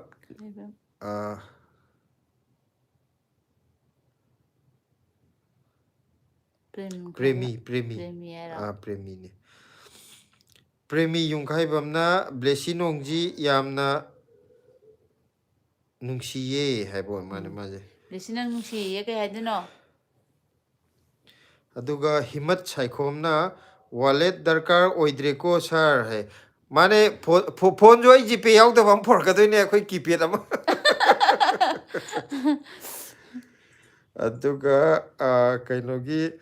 taruni masnamna blessy nang nongmadi soidana unagani one day haireko matam mana aikhoibu thengnau tamlagadi kaidabo thengnau tamloidoino hauji haidi phatong tholokpa yadabo tawwane yumda tholadi leina banate haidi akhoi yum manipur dani ko sida matam kharagi sum leibai wane adum thengnaradaun gita na hai habireko discomfortna aidi kakaga idom chagagi warido tabada khalline asuk chanana isorna kamaina sembiramuno ngakpa phatriye yam asengbai ai sung ngaksari ni gaino loi ngakna bane mi ge prem lata thiamna ꯇꯜꯂꯤꯗ ꯀꯀꯥ ꯈꯔ ꯆꯣꯞꯇ꯭ꯔꯣ ꯃꯥꯗꯤ ꯄꯩꯁꯥꯒꯤ ꯃꯔꯝꯗ ꯈꯥꯏꯗꯣꯛꯄ ꯁꯨꯡꯌꯥ ꯌꯥꯗꯦ ꯃꯥ ꯑꯩꯉꯣꯟꯗ ꯄꯤꯕ ꯁꯨꯡꯌꯥ ꯌꯥꯗꯦ ꯄꯩꯁꯥ ꯑꯩꯉꯣꯟꯗꯒꯤ ꯂꯧꯕꯗꯤ ꯅꯝꯕꯔ 1 ꯃꯥꯅ ꯑꯩꯈꯣꯏꯗꯤ ꯀꯩꯝꯇ ꯆꯣꯞꯄꯒ ꯂꯩꯇꯦꯗ ꯍꯥꯃꯨꯅꯦ ꯑꯗꯨꯝ ꯍꯧꯅꯕꯤꯅꯤ ꯍꯞꯇꯥ ꯑꯃꯗ ꯑꯅꯤꯔꯛ ꯇꯧꯋꯦ ꯍꯥꯏꯔꯗꯤ ꯑꯩꯈꯣꯏꯒꯤ ꯀꯩꯅꯣꯒ ꯃꯥꯟꯅꯔꯦ ꯑꯣ ꯏꯆꯦ ꯃꯩꯇꯤ ꯑꯣꯏꯒ ꯌꯥꯏꯐꯕꯒꯤ ꯍꯞꯇꯥ ꯑꯃꯗ ꯑꯅꯤꯔꯛ ꯇꯧꯋꯦ ꯊꯣꯏꯊꯣꯏ ꯃꯇꯤꯟ ꯊꯥꯗꯔꯛꯏꯅꯤ ꯑꯩ ꯌꯥꯝ ꯍꯩꯅꯗꯦꯀꯣ ꯉꯥꯎꯁꯟꯅꯔꯛꯀꯅꯣ ꯑꯗꯨꯗꯤ ꯍꯞꯇꯥ ꯑꯃꯗ ꯑꯅꯤꯔꯛ ꯇꯧꯔꯗꯤ ꯑꯩꯈꯣꯏ ꯁꯤꯒꯤ ꯑꯉꯥꯡꯁꯤꯁꯨ ꯑꯅꯤꯔꯛ ꯅꯠꯇ꯭ꯔ ꯑꯍꯨꯝꯔꯛ ꯃꯣꯏ ꯇꯧꯕꯗꯣ ꯑꯅꯤꯔꯛ ꯑꯩꯈꯣꯏ ꯁꯤꯗ ꯂꯩꯃꯤꯟꯅꯕ ꯏꯆꯦ ꯑꯃ ꯂꯩꯌꯦ ꯃꯥꯏ ꯃꯆꯥꯁꯨ ꯃꯆꯥꯅꯨꯄꯤꯅꯦꯕꯀꯣ ꯆꯍꯤ 19 ꯁꯨꯔꯝꯃꯅꯤ ꯑꯝꯇ ꯂꯥꯡꯅꯣ ꯂꯤꯁꯤ ꯂꯥꯡꯒꯅꯣ ꯑꯗꯣ ꯃꯥꯒꯤ ꯃꯆꯥꯅꯨꯄꯤꯗꯨꯁꯨ ꯀꯤꯗꯅꯤ ꯑꯅꯤꯃꯛ ꯐꯦꯜ ꯑꯣꯏꯌꯦꯕꯀꯣ ꯑꯗꯨꯗꯨꯒꯤ ꯗꯥꯏꯂꯥꯏꯁꯤꯁ ꯇꯧꯔꯤꯌꯦ ꯃꯥꯅ ꯍꯞꯇꯥ ꯑꯃꯗ 3 मागिदी डोनर लेरे मै ममाना पीदोइनेबा अदुदुगा हाइदि लाइनादो अदो याइफबगीदी सिनबगी वा लैत्रे डॉक्टरना कानर हाय असि याम नुवाइते अदु ता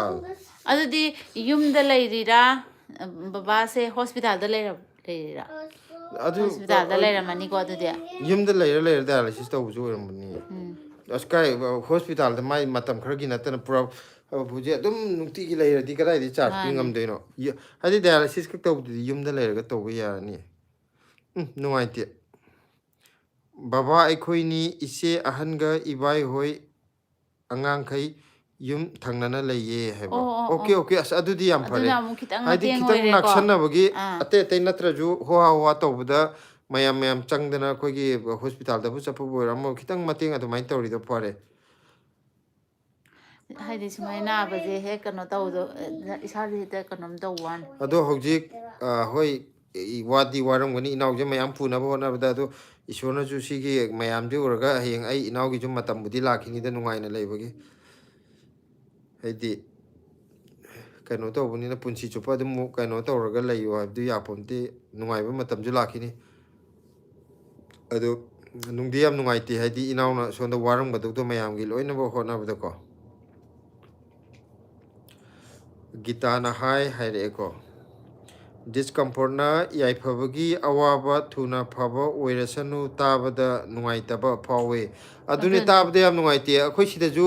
अइना हेड अगी वीडियोदा अमा हापिबनेबको इसी अमगा अंगांगदुगा नाबगी मोइ नाबदु बोक्ता अखोइ सिदैदा लैमिनाबदा अखोइ पुरा फैमिली ओइना खल्लगा याम नुंगाइतना लैब नुंगाइतना हाइबदि सुम वाइदना फगरे नत्र नारगजु एसिमा लायंग थोगा सी हिदाकसे कापा फरेन तक तौगरदि फै अदु नतना मतम चंगबा पोचिदि हाइदि होरेल मा हयेंग मा दगलो ता फनी हाइब नते मतम लायंग बदा मतम चंगिने अदु याइफबगीदि अमुकसु सिनबा खोटपा दोना लैरगजु याररोय हाइबनिना हेना अमुक नुंगाइतबदो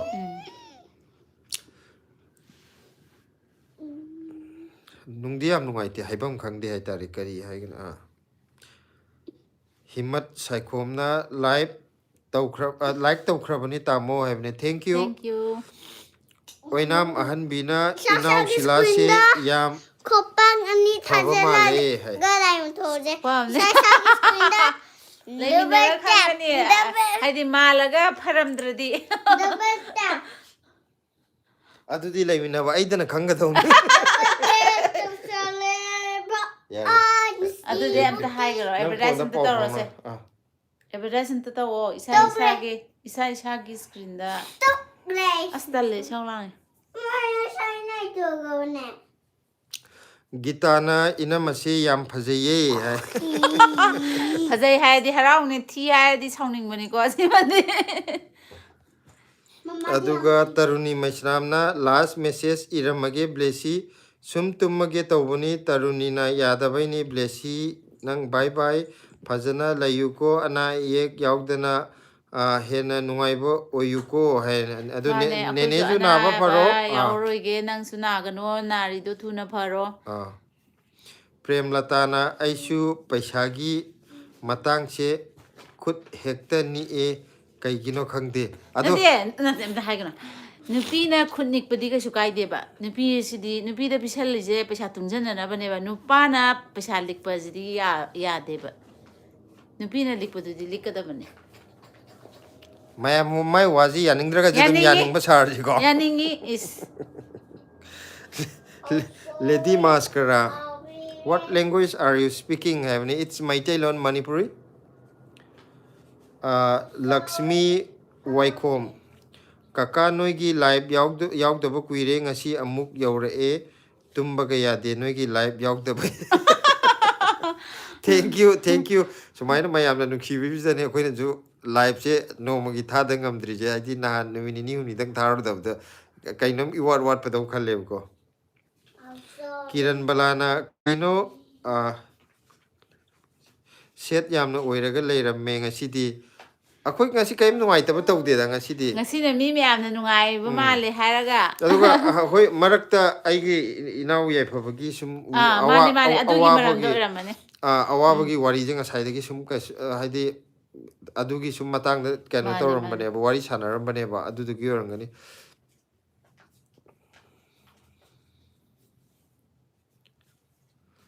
Tarunina hotnabada mai paktri adui mi unaba punbasi kijai hangliba haiduni haujikti inama purnima se tamlamdraba male aigi haini hingliba tamamganida kitang thengba kitang kano tauba nganba haibaduni hayeng loina mi amagi punsida purnima su lei thasi su lei punsi se ware hingbade inama haujikti daw se hai mana kaim nungai thongna leyo dum nungai ra daw akhoi nungai thongna lei simaina akhoi yumdi hotrong hor le nokpa ga ngam ga daw le ji prem yung khai bamna mai je mai che athra thoktre ko isan nongmai themna blessy chak blessy hai dong mal ado isan nongmai themna blessy chak charabo haire chak chare ichen mai thendi ke chak charabro Metallica na awabai wari se yam talliko asengba ai khaktarabu ai gumbasu leirijani aisu hojik ibung masa ahum semli ibung inama punna laikidre mamana heart pabung na blood cancer punsi se hingli bahaiduni khang amana he khare he na waram gadra khalaga nangi waje ta samna chaptuk junge pakhale dune tu khyau chonge haba hana khangdringai de as akhoi imung je waida khalame do sum mayam je thengra phoda mu akhoi je kaim na trawai khale asnoi wari je taro phoda mu hena mu nuai te I think asage nok no wari sanai ngai te kaim ta khallu de ko adu awaba mayam je leira magadi ajine akhoi na wara boy khallu do akhoi je kaim na lamdre ha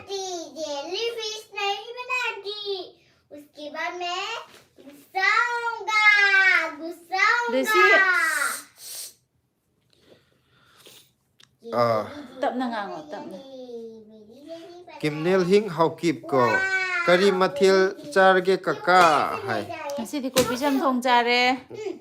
aduga yai phabo hidromna nungai taba khaloi se kaka punsini isorna tambiba khudol adun adubu ai lai chillaga nungai na laithokli sida laithokli sini ai ware na kana na kari to mane haidi haibabudi sum nungai tabani na khoi sum wari je share tawri ni ko adu ai ware na tumina kappaga leiraga ju ya ponte ko ai punchi chu baju dum sumaina awabda khanjalaga leib ju ya de kharabudi face taw tam ni thingna tam ni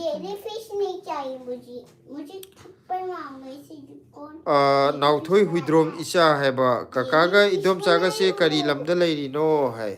kuis delhi leiben sorry. Lakshmi Waikom na hai aigi ming kaurabo amuk hai Lakshmi Waikom gi maming je mangal kari mangal leibi hai mangal leibi hai bro adu oiram dong male Sumbra ningjang na je na haina gi bane mangal leibi mangandi pan gi bane ba Gitana noi family pulap na de yektabo oyuko ojarage na basida yaujroige gita hogi imung manung su na da boyo na basida yauna roise aduga milan chirom na hai hai ko discomfort na finance matang da sam phoina rakani ko hai domcha gp matang se loisilase ꯅꯠꯇꯦꯗ ꯃꯥꯅ ꯑꯩꯉꯣꯟꯗꯩ ꯂꯧꯕꯗꯣ ꯀꯩꯁꯨ ꯀꯥꯏꯗꯦꯕ ꯄꯤꯔꯝꯗꯥꯏꯗꯨꯁꯨ ꯑꯗꯨꯝ ꯍꯔꯥꯎ ꯍꯔꯥꯎ ꯄꯤꯔꯛꯑꯣ ꯍꯥꯏꯕꯅꯤꯗ ꯑꯩꯅ ꯍꯥꯏꯁꯤꯅ ꯄꯩꯁꯥ ꯅꯨꯡꯁꯥꯁꯤꯗꯤ ꯂꯧꯅꯒꯗꯧꯅꯦ ꯁꯤꯖꯤꯟꯅꯒꯗꯧꯅꯦ ꯑꯗꯣ ꯑꯩꯈꯣꯏꯗꯤ ꯃꯥꯗꯤ ꯄꯤꯗ꯭ꯔꯒꯁꯨ ꯂꯧꯅꯕꯗꯤ ꯀꯩꯁꯨ ꯀꯥꯏꯗꯦ ꯃꯥ ꯈꯜꯂꯤ ꯂꯧꯕꯩ ꯁꯔꯨꯛꯇ ꯑꯣꯏꯕꯗꯣ ꯇꯧꯅꯣ ꯍꯥꯏꯕ ꯑꯗꯨ ꯃꯌꯥꯝꯅ ꯁꯤ ꯃꯇꯥꯡꯁꯤ ꯂꯣꯏꯁꯤꯜꯂꯣ ꯍꯥꯏꯕ ꯁꯤ ꯃꯇꯥꯡꯁꯤ ꯍꯥꯏꯔꯛꯑꯔꯣꯏ ꯀ꯭ꯔꯤꯌꯦꯠ ꯑꯦꯛꯁꯇꯤꯞ ꯍꯥꯏꯔꯣ ꯃꯥꯏꯁꯦ ꯀ꯭ꯔꯤꯌꯦꯇꯤꯞ ꯍꯥꯏꯔോ ꯀꯩ ꯃꯤꯡ ꯀꯧꯒꯦ ꯍꯥꯏꯕꯅꯦ ꯑꯅꯧꯕ ꯆꯪꯕꯤꯔꯛꯄ ꯃꯥꯜꯂꯦꯀꯣ ꯎꯝ. ꯑꯩꯈꯣꯏꯒꯤ ꯑꯩꯒꯤꯅ ꯁꯤꯂꯥ ꯁꯤꯂꯥ ꯑꯩꯒꯤꯅ ꯀꯧꯋꯦ ꯀꯀꯥ ꯑꯗꯣ ꯑꯅꯧꯕ ꯆꯪꯕꯤꯔꯛꯄ ꯑꯣꯏꯔꯗꯤ ꯑꯩꯈꯣꯏꯒꯤ ꯕ꯭ꯂꯦꯁꯤ ꯅꯣꯡꯑꯅ ꯃꯊꯛꯇ ꯊꯣꯛꯏꯕꯗꯨꯗ ꯅꯝꯁꯤꯟꯕꯤꯔ ꯁꯕꯁꯀ꯭ꯔꯥꯏꯕ ꯇꯧꯕꯤꯔꯝꯃꯣ ꯑꯩꯈꯣꯏ ꯆꯦꯅꯦꯜ ꯃꯃꯤꯡꯅꯦ ꯄ꯭ꯔꯦꯝꯂꯇꯥꯅ ꯑꯁꯦꯡꯕꯅꯦ ꯌꯥꯏꯐꯕꯒꯤ ꯋꯥꯔꯤꯁꯦ ꯌꯥꯝ ꯅꯨꯡꯉꯥꯏꯇꯦ ꯏꯁꯣꯔꯒꯤ ꯊꯧꯖꯥꯜꯗꯒꯤ ꯐꯔꯛꯄ ꯑꯣꯏꯔꯁꯅꯨ ꯍꯥꯏ ꯌꯥꯏꯐꯕꯒꯤꯁꯨ ꯅꯨꯡꯉꯥꯏꯇꯦ ꯍꯧꯖꯤꯛꯇꯤ ꯑꯃꯨꯛ ꯃꯦꯇꯥꯂꯤꯀꯥꯒꯤ ꯋꯥꯔꯤ ꯇꯥꯔꯨꯕꯗ ꯑꯃꯨꯛ ꯍꯦꯟꯅ ꯑꯃꯨꯛ ꯁꯥꯊꯤ ꯂꯩꯔꯝꯃꯦ ꯃꯦꯇꯥꯂꯤꯀꯥꯒꯤꯅ ꯑꯗꯨꯅ ꯏꯁꯣꯔꯅ ꯇꯝꯕꯤꯕ ꯍꯥꯏꯗꯤ ꯃꯤ ꯈꯨꯗꯤꯡꯃꯛ ꯄꯨꯟꯁꯤ ꯆꯨꯞꯄ ꯍꯦꯛ ꯍꯧꯕꯗꯒꯤ ꯂꯣꯏꯕꯐꯥꯎ ꯑꯋꯥꯕ ꯉꯥꯛꯇ ꯇꯝꯕꯕꯨꯗꯤ ꯇꯝꯃꯝꯃꯣꯏꯀꯣ ꯑꯗꯨꯏꯁꯨ ꯑꯋꯥꯕ ꯃꯇꯝꯁꯦ ꯈꯔ ꯊꯨꯅ ꯂꯣꯏꯁꯤꯟꯕꯤꯔꯒ ꯑꯃꯨꯛ ꯅꯨꯡꯉꯥꯏꯕ ꯃꯇꯝꯁꯨ ꯂꯥꯛꯄ ꯑꯣꯏꯔꯁꯨꯅ ꯁꯤ ꯈꯛꯇꯅꯤ ꯑꯩꯈꯣꯏꯅ ꯍꯥꯏꯕ ꯉꯝꯖꯕ ꯑꯇꯩꯗꯤ ꯀꯩꯝꯇ ꯎꯄꯥꯏꯗꯤ ꯂꯩꯇꯕꯅꯤꯅꯀꯣ ꯏꯆꯟ ꯅꯣꯡꯃꯩꯊꯦꯝ ꯍꯥꯏꯔꯣ ꯏꯆꯟ ꯅꯣꯡꯃꯥꯏꯊꯦꯝꯅ ꯚꯨꯠꯀꯤ ꯋꯥꯔꯤ ꯁꯥꯟꯅꯁꯦ ꯍꯥꯏꯗꯣꯏꯔꯣ ꯃꯥꯏꯁꯦ ꯕꯨꯠꯀꯤ ꯋꯥꯔꯤ ꯁꯥꯟꯅꯔꯣꯏꯁꯤꯗ ꯕꯨꯠꯀꯤ ꯋꯥꯔꯤꯁꯦ ꯑꯩꯗꯤ ꯅꯨꯡꯗꯥꯡ ꯀꯔꯤꯝ ꯑꯍꯤꯡ ꯆꯨꯞꯄ ꯑꯩꯈꯣꯏ ꯐꯝꯃꯒ ꯀꯀꯥꯕꯨꯗꯤ ꯀꯩꯝ ꯁꯥꯟꯅꯁꯦꯁꯨ ꯈꯟꯗꯦ ꯀꯔꯤꯝ ꯈꯟꯗꯦꯀꯣ ꯑꯗꯨ ꯁꯤꯂꯥꯗꯤ ꯌꯥꯔꯣꯏ ꯃꯥꯗꯤ ꯕꯨꯠ ꯉꯥꯏꯕꯁꯨ ꯌꯥꯝ ꯀꯟꯕꯅꯦ ꯑꯩꯗꯤ ꯀꯤꯖꯩꯕ ꯑꯩꯈꯣꯏꯗꯤ ꯀꯣꯛ ꯈꯔ ꯆꯥꯏ ꯍꯥꯏꯇꯥꯔꯦ ꯏꯆꯟ ꯇꯣꯝꯕꯤꯒꯤꯗ ꯑꯃ ꯀꯩꯅꯣ ꯃꯤꯅ ꯇꯧꯔꯒ ꯁꯅꯥ ꯂꯨꯄꯥ ꯄꯨꯈ꯭ꯔꯦꯅ ꯇꯧꯕꯗꯣ ꯑꯩꯅ ꯀꯤꯖꯕꯁꯤ ꯏꯇꯣꯟꯗ ꯗꯤꯁꯀꯝꯐꯣꯔꯠꯅ ꯀꯀꯥ ꯏꯗꯣꯝꯆꯥꯒ ꯕ꯭ꯂꯦꯁꯤꯗꯤ ꯑꯅꯥ ꯑꯌꯦꯛ ꯑꯃꯠꯇ ꯌꯥꯎꯗꯕ ꯑꯣꯏꯔꯁꯅꯨ ꯑꯐꯕꯇ ꯑꯣꯏꯔꯁꯅꯨ ꯑꯃꯨꯛ ꯁꯥꯎꯅꯔꯁꯨ ꯃꯥꯅꯦ ꯃꯥꯅꯦ ꯍꯥꯏꯗꯤ ꯂꯩꯃꯤꯟꯅꯕꯅꯤꯅ ꯁꯤ ꯐꯅꯥꯏ ꯁꯥꯕꯅꯤ ꯈꯠꯅꯗꯅ ꯁꯨꯡꯈꯠ ꯈꯠꯅꯗꯦ ꯀꯥꯏꯗꯣ ꯌꯥꯄꯣꯟꯇꯦꯀꯣ ꯑꯗꯨꯅ ꯑꯗꯨꯝ ꯉꯥꯏꯍꯥꯛ ꯁꯥꯎꯅꯕꯁꯨ ꯌꯥꯎꯔꯛꯀꯅꯤ ꯑꯗꯨꯁꯨ ꯁꯥꯎꯅꯕꯗꯨꯅ ꯄꯨꯟꯁꯤ ꯆꯨꯞꯄ ꯁꯥꯎꯅꯕꯁꯨ ꯌꯥꯄꯣꯟꯇꯦ ꯉꯥꯏꯍꯥꯛ ꯁꯥꯎꯅꯔꯒꯁꯨ ꯑꯃꯨꯛ ꯉꯥꯏꯍꯥꯛ ꯂꯩꯔꯒ ꯑꯃꯨꯛ ꯁꯥꯎꯅ ꯐꯔꯒ ꯑꯃꯨꯛ ꯅꯣꯛꯄ ꯂꯩꯃꯤꯟꯅꯕ ꯑꯗꯨꯅꯤ ꯄꯨꯟꯁꯤꯁꯦ ꯅꯠꯇ꯭ꯔꯥ ꯉꯥꯏꯍꯥꯛꯁꯨ ꯑꯃꯨꯛ ꯁꯥꯎꯅꯅꯤ ꯉꯥꯏꯍꯥꯛꯁꯨ ꯑꯃꯨꯛ ꯍꯔꯥꯎꯅ ꯂꯩꯃꯤꯟꯅꯅꯤ ꯃꯦꯇꯥꯂꯤꯀꯥꯅ ꯑꯃꯨꯛꯇ ꯅꯣꯛꯀꯦ ꯀꯥꯟꯅꯗꯦ ꯕ꯭ꯂꯦꯁꯤ ꯌꯦꯡꯂꯒ ꯕ꯭ꯂꯦꯁꯤꯒꯤ ꯑꯦꯛꯇꯤꯡ ꯇꯧꯔꯛꯑꯣ ꯑꯩꯒꯤꯁꯨ ꯅꯪꯒꯨꯝꯕ ꯏꯃꯧ ꯅꯨꯄꯤ ꯂꯩꯉꯣ ꯋꯥ ꯌꯥꯝ ꯉꯥꯡꯕꯤ ꯑꯗꯨꯒ ꯃꯤꯂꯟ ꯆꯤꯔꯣꯝꯅ ꯑꯩꯒꯤ ꯃꯤꯡꯁꯨ ꯑꯃꯨꯛꯇ ꯀꯥꯎꯔꯕꯣ ꯍꯥꯏ ꯃꯤꯂꯟ ꯆꯤꯔꯣꯡꯒꯤꯁꯨ ꯈꯪꯉꯤ ꯀꯔꯤꯕ ꯅꯠꯇꯦ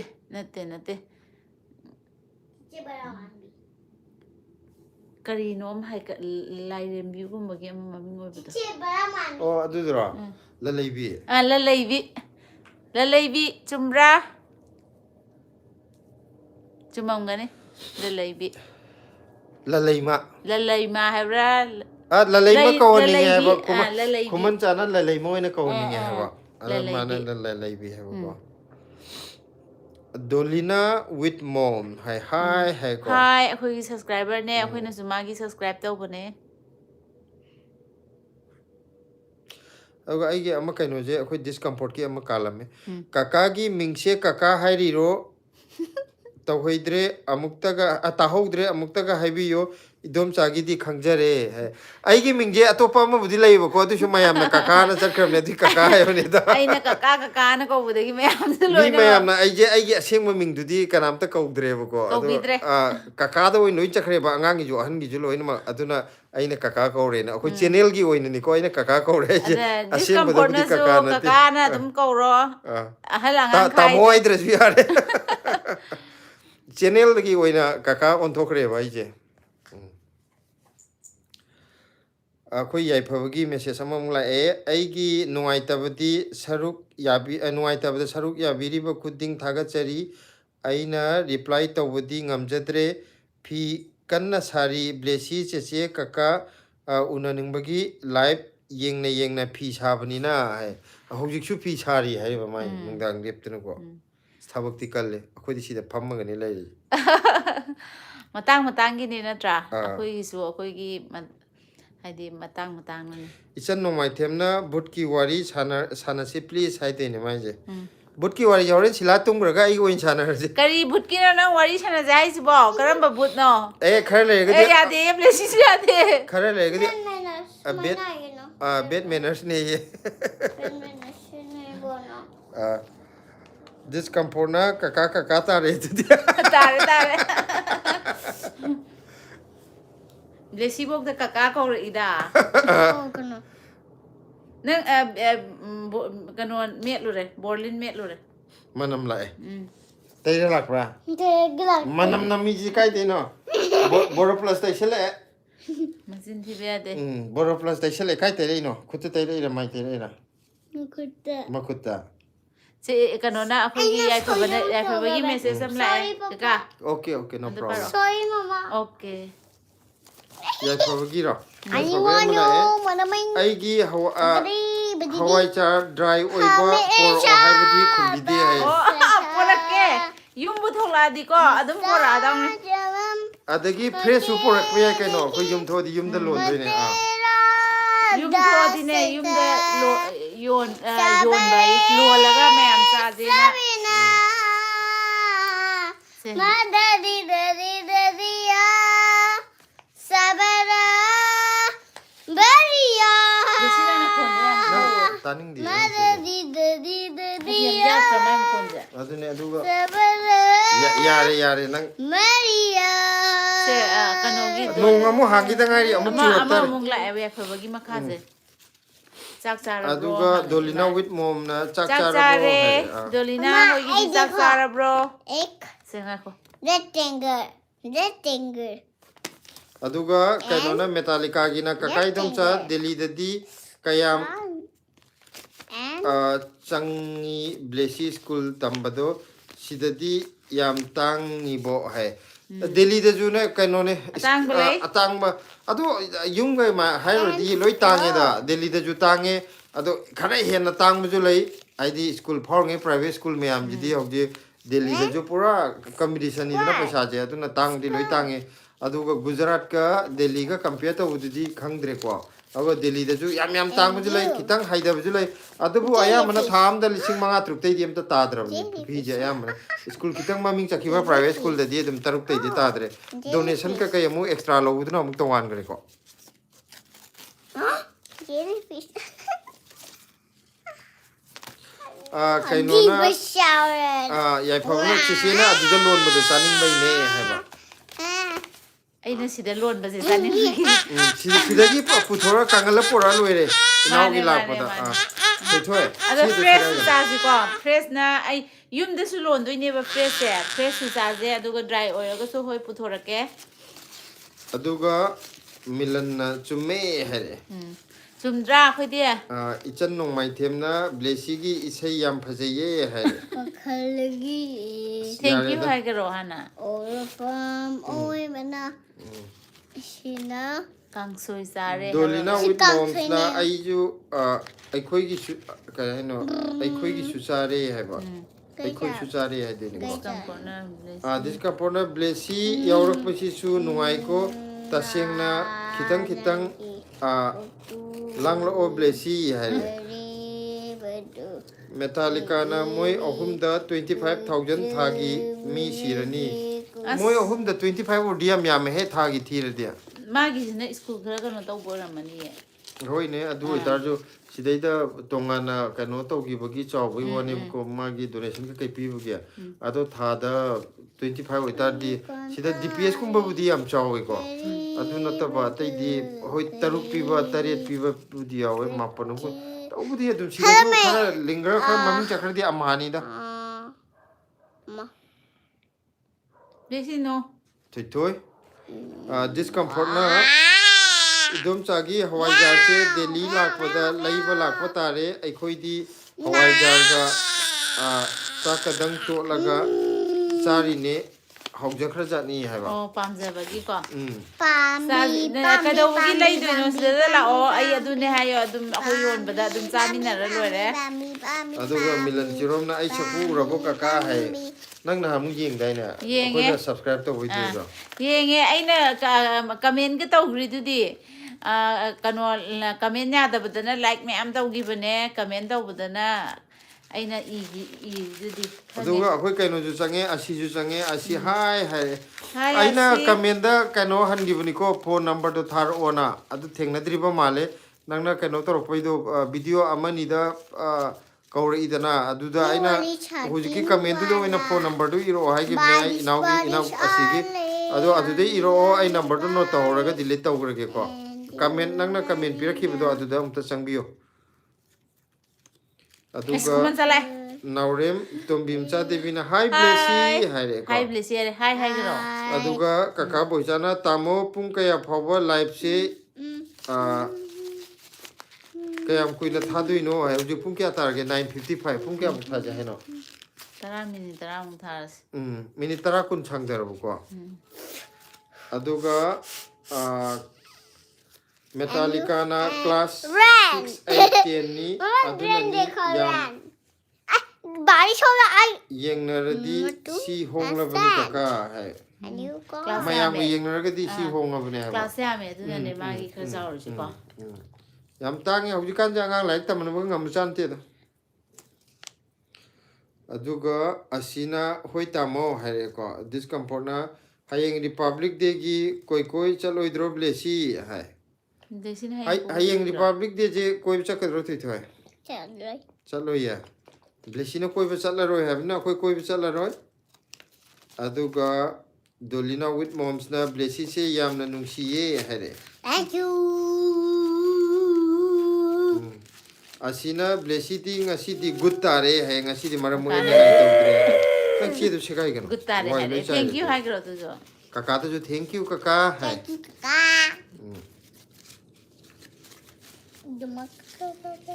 ꯅꯪ ꯆꯦꯁꯤ ꯃꯆꯦꯠ ꯇꯧꯔꯤꯁꯦ ꯁꯤ ꯅꯪ ꯇꯜꯂꯦ ꯑꯩ ꯐꯃꯨꯡ ꯀꯩꯅꯣ ꯇꯧꯕꯁꯦ ꯌꯥꯝ ꯇꯜꯂꯦ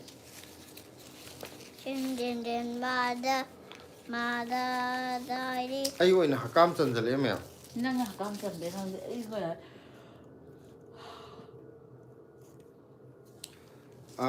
ꯂꯟꯖꯦꯟ ꯍꯧꯔꯨꯡꯕꯝ ꯍꯥꯏ ꯃꯥꯅꯦꯀꯣ ꯂꯟꯖꯦꯟ ꯍꯧꯔꯨꯡꯕꯝꯅ ꯍꯥꯏ ꯍꯥꯏꯔꯛꯑꯦꯀꯣ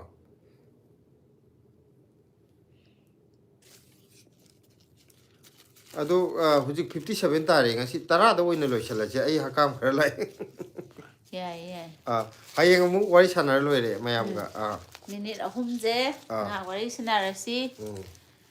ꯑꯗꯨꯒ ꯈꯣꯡꯃꯟ ꯕꯣꯏꯆꯥ ꯕ꯭ꯂꯦꯁꯤ ꯇꯨꯝꯅꯤꯡꯗ꯭ꯔꯤꯕꯣ ꯍꯪꯉꯛꯑꯦ ꯀꯀꯥ ꯕꯣꯏꯆꯥꯅ ꯕ꯭ꯂꯦꯁꯤ ꯇꯨꯝꯅꯤꯡꯗ꯭ꯔꯤꯕꯣ ꯍꯥꯏ ꯕ꯭ꯂꯦꯁꯤꯗꯤ ꯀꯔꯤꯝꯕꯨ ꯍꯥꯏꯗꯦ ꯀꯩꯅꯣꯅꯦ ꯑꯩꯅꯦ ꯈꯔ ꯇꯨꯝꯅꯤꯡꯉꯛꯏꯁꯦ ꯑꯗꯨꯒ ꯕꯣꯁꯤꯅꯤꯅ ꯕ꯭ꯂꯦꯁꯤ ꯅꯣꯏ ꯉꯁꯤ ꯊꯦꯡꯅ ꯇꯨꯝꯃꯦ ꯍꯥꯏꯔꯛꯑꯦꯀꯣ ꯍꯣꯏ ꯍꯥꯏꯈ꯭ꯔꯣ ꯃꯦꯇꯥꯂꯤꯀꯥꯅ ꯃꯅꯤꯄꯨꯔꯗ ꯂꯩꯔꯒ ꯇꯝꯍꯟꯒꯦꯁꯨ ꯊꯕꯛ ꯐꯪꯂꯣꯏꯗꯣ ꯑꯗꯨꯅ ꯎꯄꯥꯏ ꯂꯩꯇꯦ ꯀꯀꯥ ꯑꯗꯨꯝ ꯇꯥꯡꯂꯁꯨ ꯍꯣꯠꯅ ꯇꯥꯝꯃꯤ ꯃꯥꯅꯦ ꯑꯗꯨꯅꯦ ꯍꯥꯏꯗꯤ ꯑꯗꯨꯝ ꯃꯄꯥꯟꯗ ꯑꯩꯈꯣꯏꯅ ꯇꯝꯍꯜꯂꯤꯁꯦ ꯍꯦꯛꯇ ꯀꯩꯅꯣ ꯇꯧꯕꯒꯤꯁꯨ ꯅꯠꯇꯦ ꯃꯅꯤꯄꯨꯔꯗ ꯌꯥꯗꯕꯒꯤ ꯃꯇꯥꯡ ꯑꯃꯁꯨ ꯂꯩ ꯑꯩꯈꯣꯏꯅ ꯀꯩꯅꯣ ꯇꯧꯔꯒ ꯑꯥꯗ ꯂꯩꯔꯒ ꯍꯦꯛꯇ ꯄꯔꯃꯅꯦꯟ ꯑꯣꯏꯅ ꯂꯩꯕ ꯌꯥꯕ ꯑꯣꯏꯔꯗꯤ ꯐꯕꯀꯣ ꯑꯗꯨꯒ ꯑꯉꯝ ꯊꯕꯛ ꯃꯄꯥꯟꯂꯣꯝꯗ ꯀꯔꯤꯗ ꯇꯧꯅꯔꯤꯁꯦ ꯁꯤꯁꯤ ꯇꯧꯔꯤꯁꯤꯅ ꯑꯃꯨꯛ ꯑꯩꯈꯣই ꯃꯇꯦꯡ ꯑꯣꯏꯅꯔꯤꯕꯅꯤꯅ ꯊꯥꯗꯣꯛꯄꯁꯨ ꯌꯥꯗꯕ ꯑꯗꯨꯃꯛꯄꯨ ꯈꯔ ꯋꯥꯅ ꯍꯣꯠꯅꯖꯔꯒꯁꯨ ꯍꯌꯦꯡ ꯃꯣꯏꯅ ꯆꯥꯎꯔꯛꯑꯒ ꯑꯐꯕ ꯃꯤ ꯑꯃ ꯑꯣꯏꯔꯒꯗꯤ ꯃꯇꯤꯛ ꯆꯥꯕ ꯃꯤ ꯑꯃ ꯑꯣꯏꯔꯒꯗꯤ ꯑꯋꯥꯕ ꯃꯌꯥꯝꯁꯦ ꯍꯌꯦꯡ ꯀꯥꯎꯗꯣꯏꯅꯤ ꯀꯀꯥ ꯕꯣꯏꯆꯥꯅ ꯀꯀꯥ ꯄꯣꯊꯥꯔꯒꯦ ꯕ꯭ꯂꯦꯁꯤ ꯒꯨꯗ ꯅꯥꯏꯠ ꯍꯥꯏꯔꯦ ꯒꯨꯗ ꯅꯥꯏꯠ ꯀꯀꯥ ꯑꯩꯈꯣꯏꯁꯨ ꯍꯧꯖꯤꯛ ꯄꯨꯡ 10ꯗ ꯂꯣꯏꯁꯤꯜꯂꯗꯧꯅꯦ ꯃꯤꯅꯤꯠ ꯑꯃꯈꯛꯇ ꯉꯥꯏꯔꯦ ꯑꯗꯨꯅ ꯃꯌꯥꯝ ꯍꯌꯦꯡ ꯑꯃꯨꯛ ꯊꯦꯡꯅꯅꯕ ꯀꯃꯦꯟ ꯀꯩꯅꯣ ꯇꯧꯔꯒꯗꯤ ꯑꯩꯈꯣꯏꯁꯨ ꯂꯣꯏ ꯂꯣꯏꯁꯤꯜꯂꯗꯧꯅꯦ ꯍꯧꯖꯤꯛ 9:59 ꯇꯥꯔꯦ 10 ꯇꯛ ꯂꯧ ꯌꯩꯕꯒ ꯑꯩꯈꯣꯏꯁꯨ ꯂꯣꯏꯁꯤꯜꯂꯒ ꯍꯌꯦꯡ ꯑꯃꯨꯛ ꯁꯥꯟꯅꯁꯦ ꯃꯌꯥꯝꯒ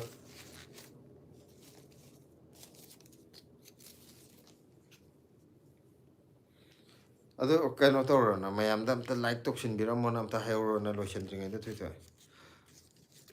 ꯀꯔꯤ ꯍꯥꯏꯕꯅꯣ ꯗꯕꯜ ꯇꯦꯞ ꯇꯧꯔꯒ ꯑꯃꯨꯛꯇ ꯂꯥꯏꯛ ꯇꯧꯁꯤꯟꯕꯤꯔꯛꯑꯣ ꯍꯥꯏꯕ꯭ꯔꯣ ꯏꯁꯥꯒꯤ ꯏꯁꯀ꯭ꯔꯤꯜꯗ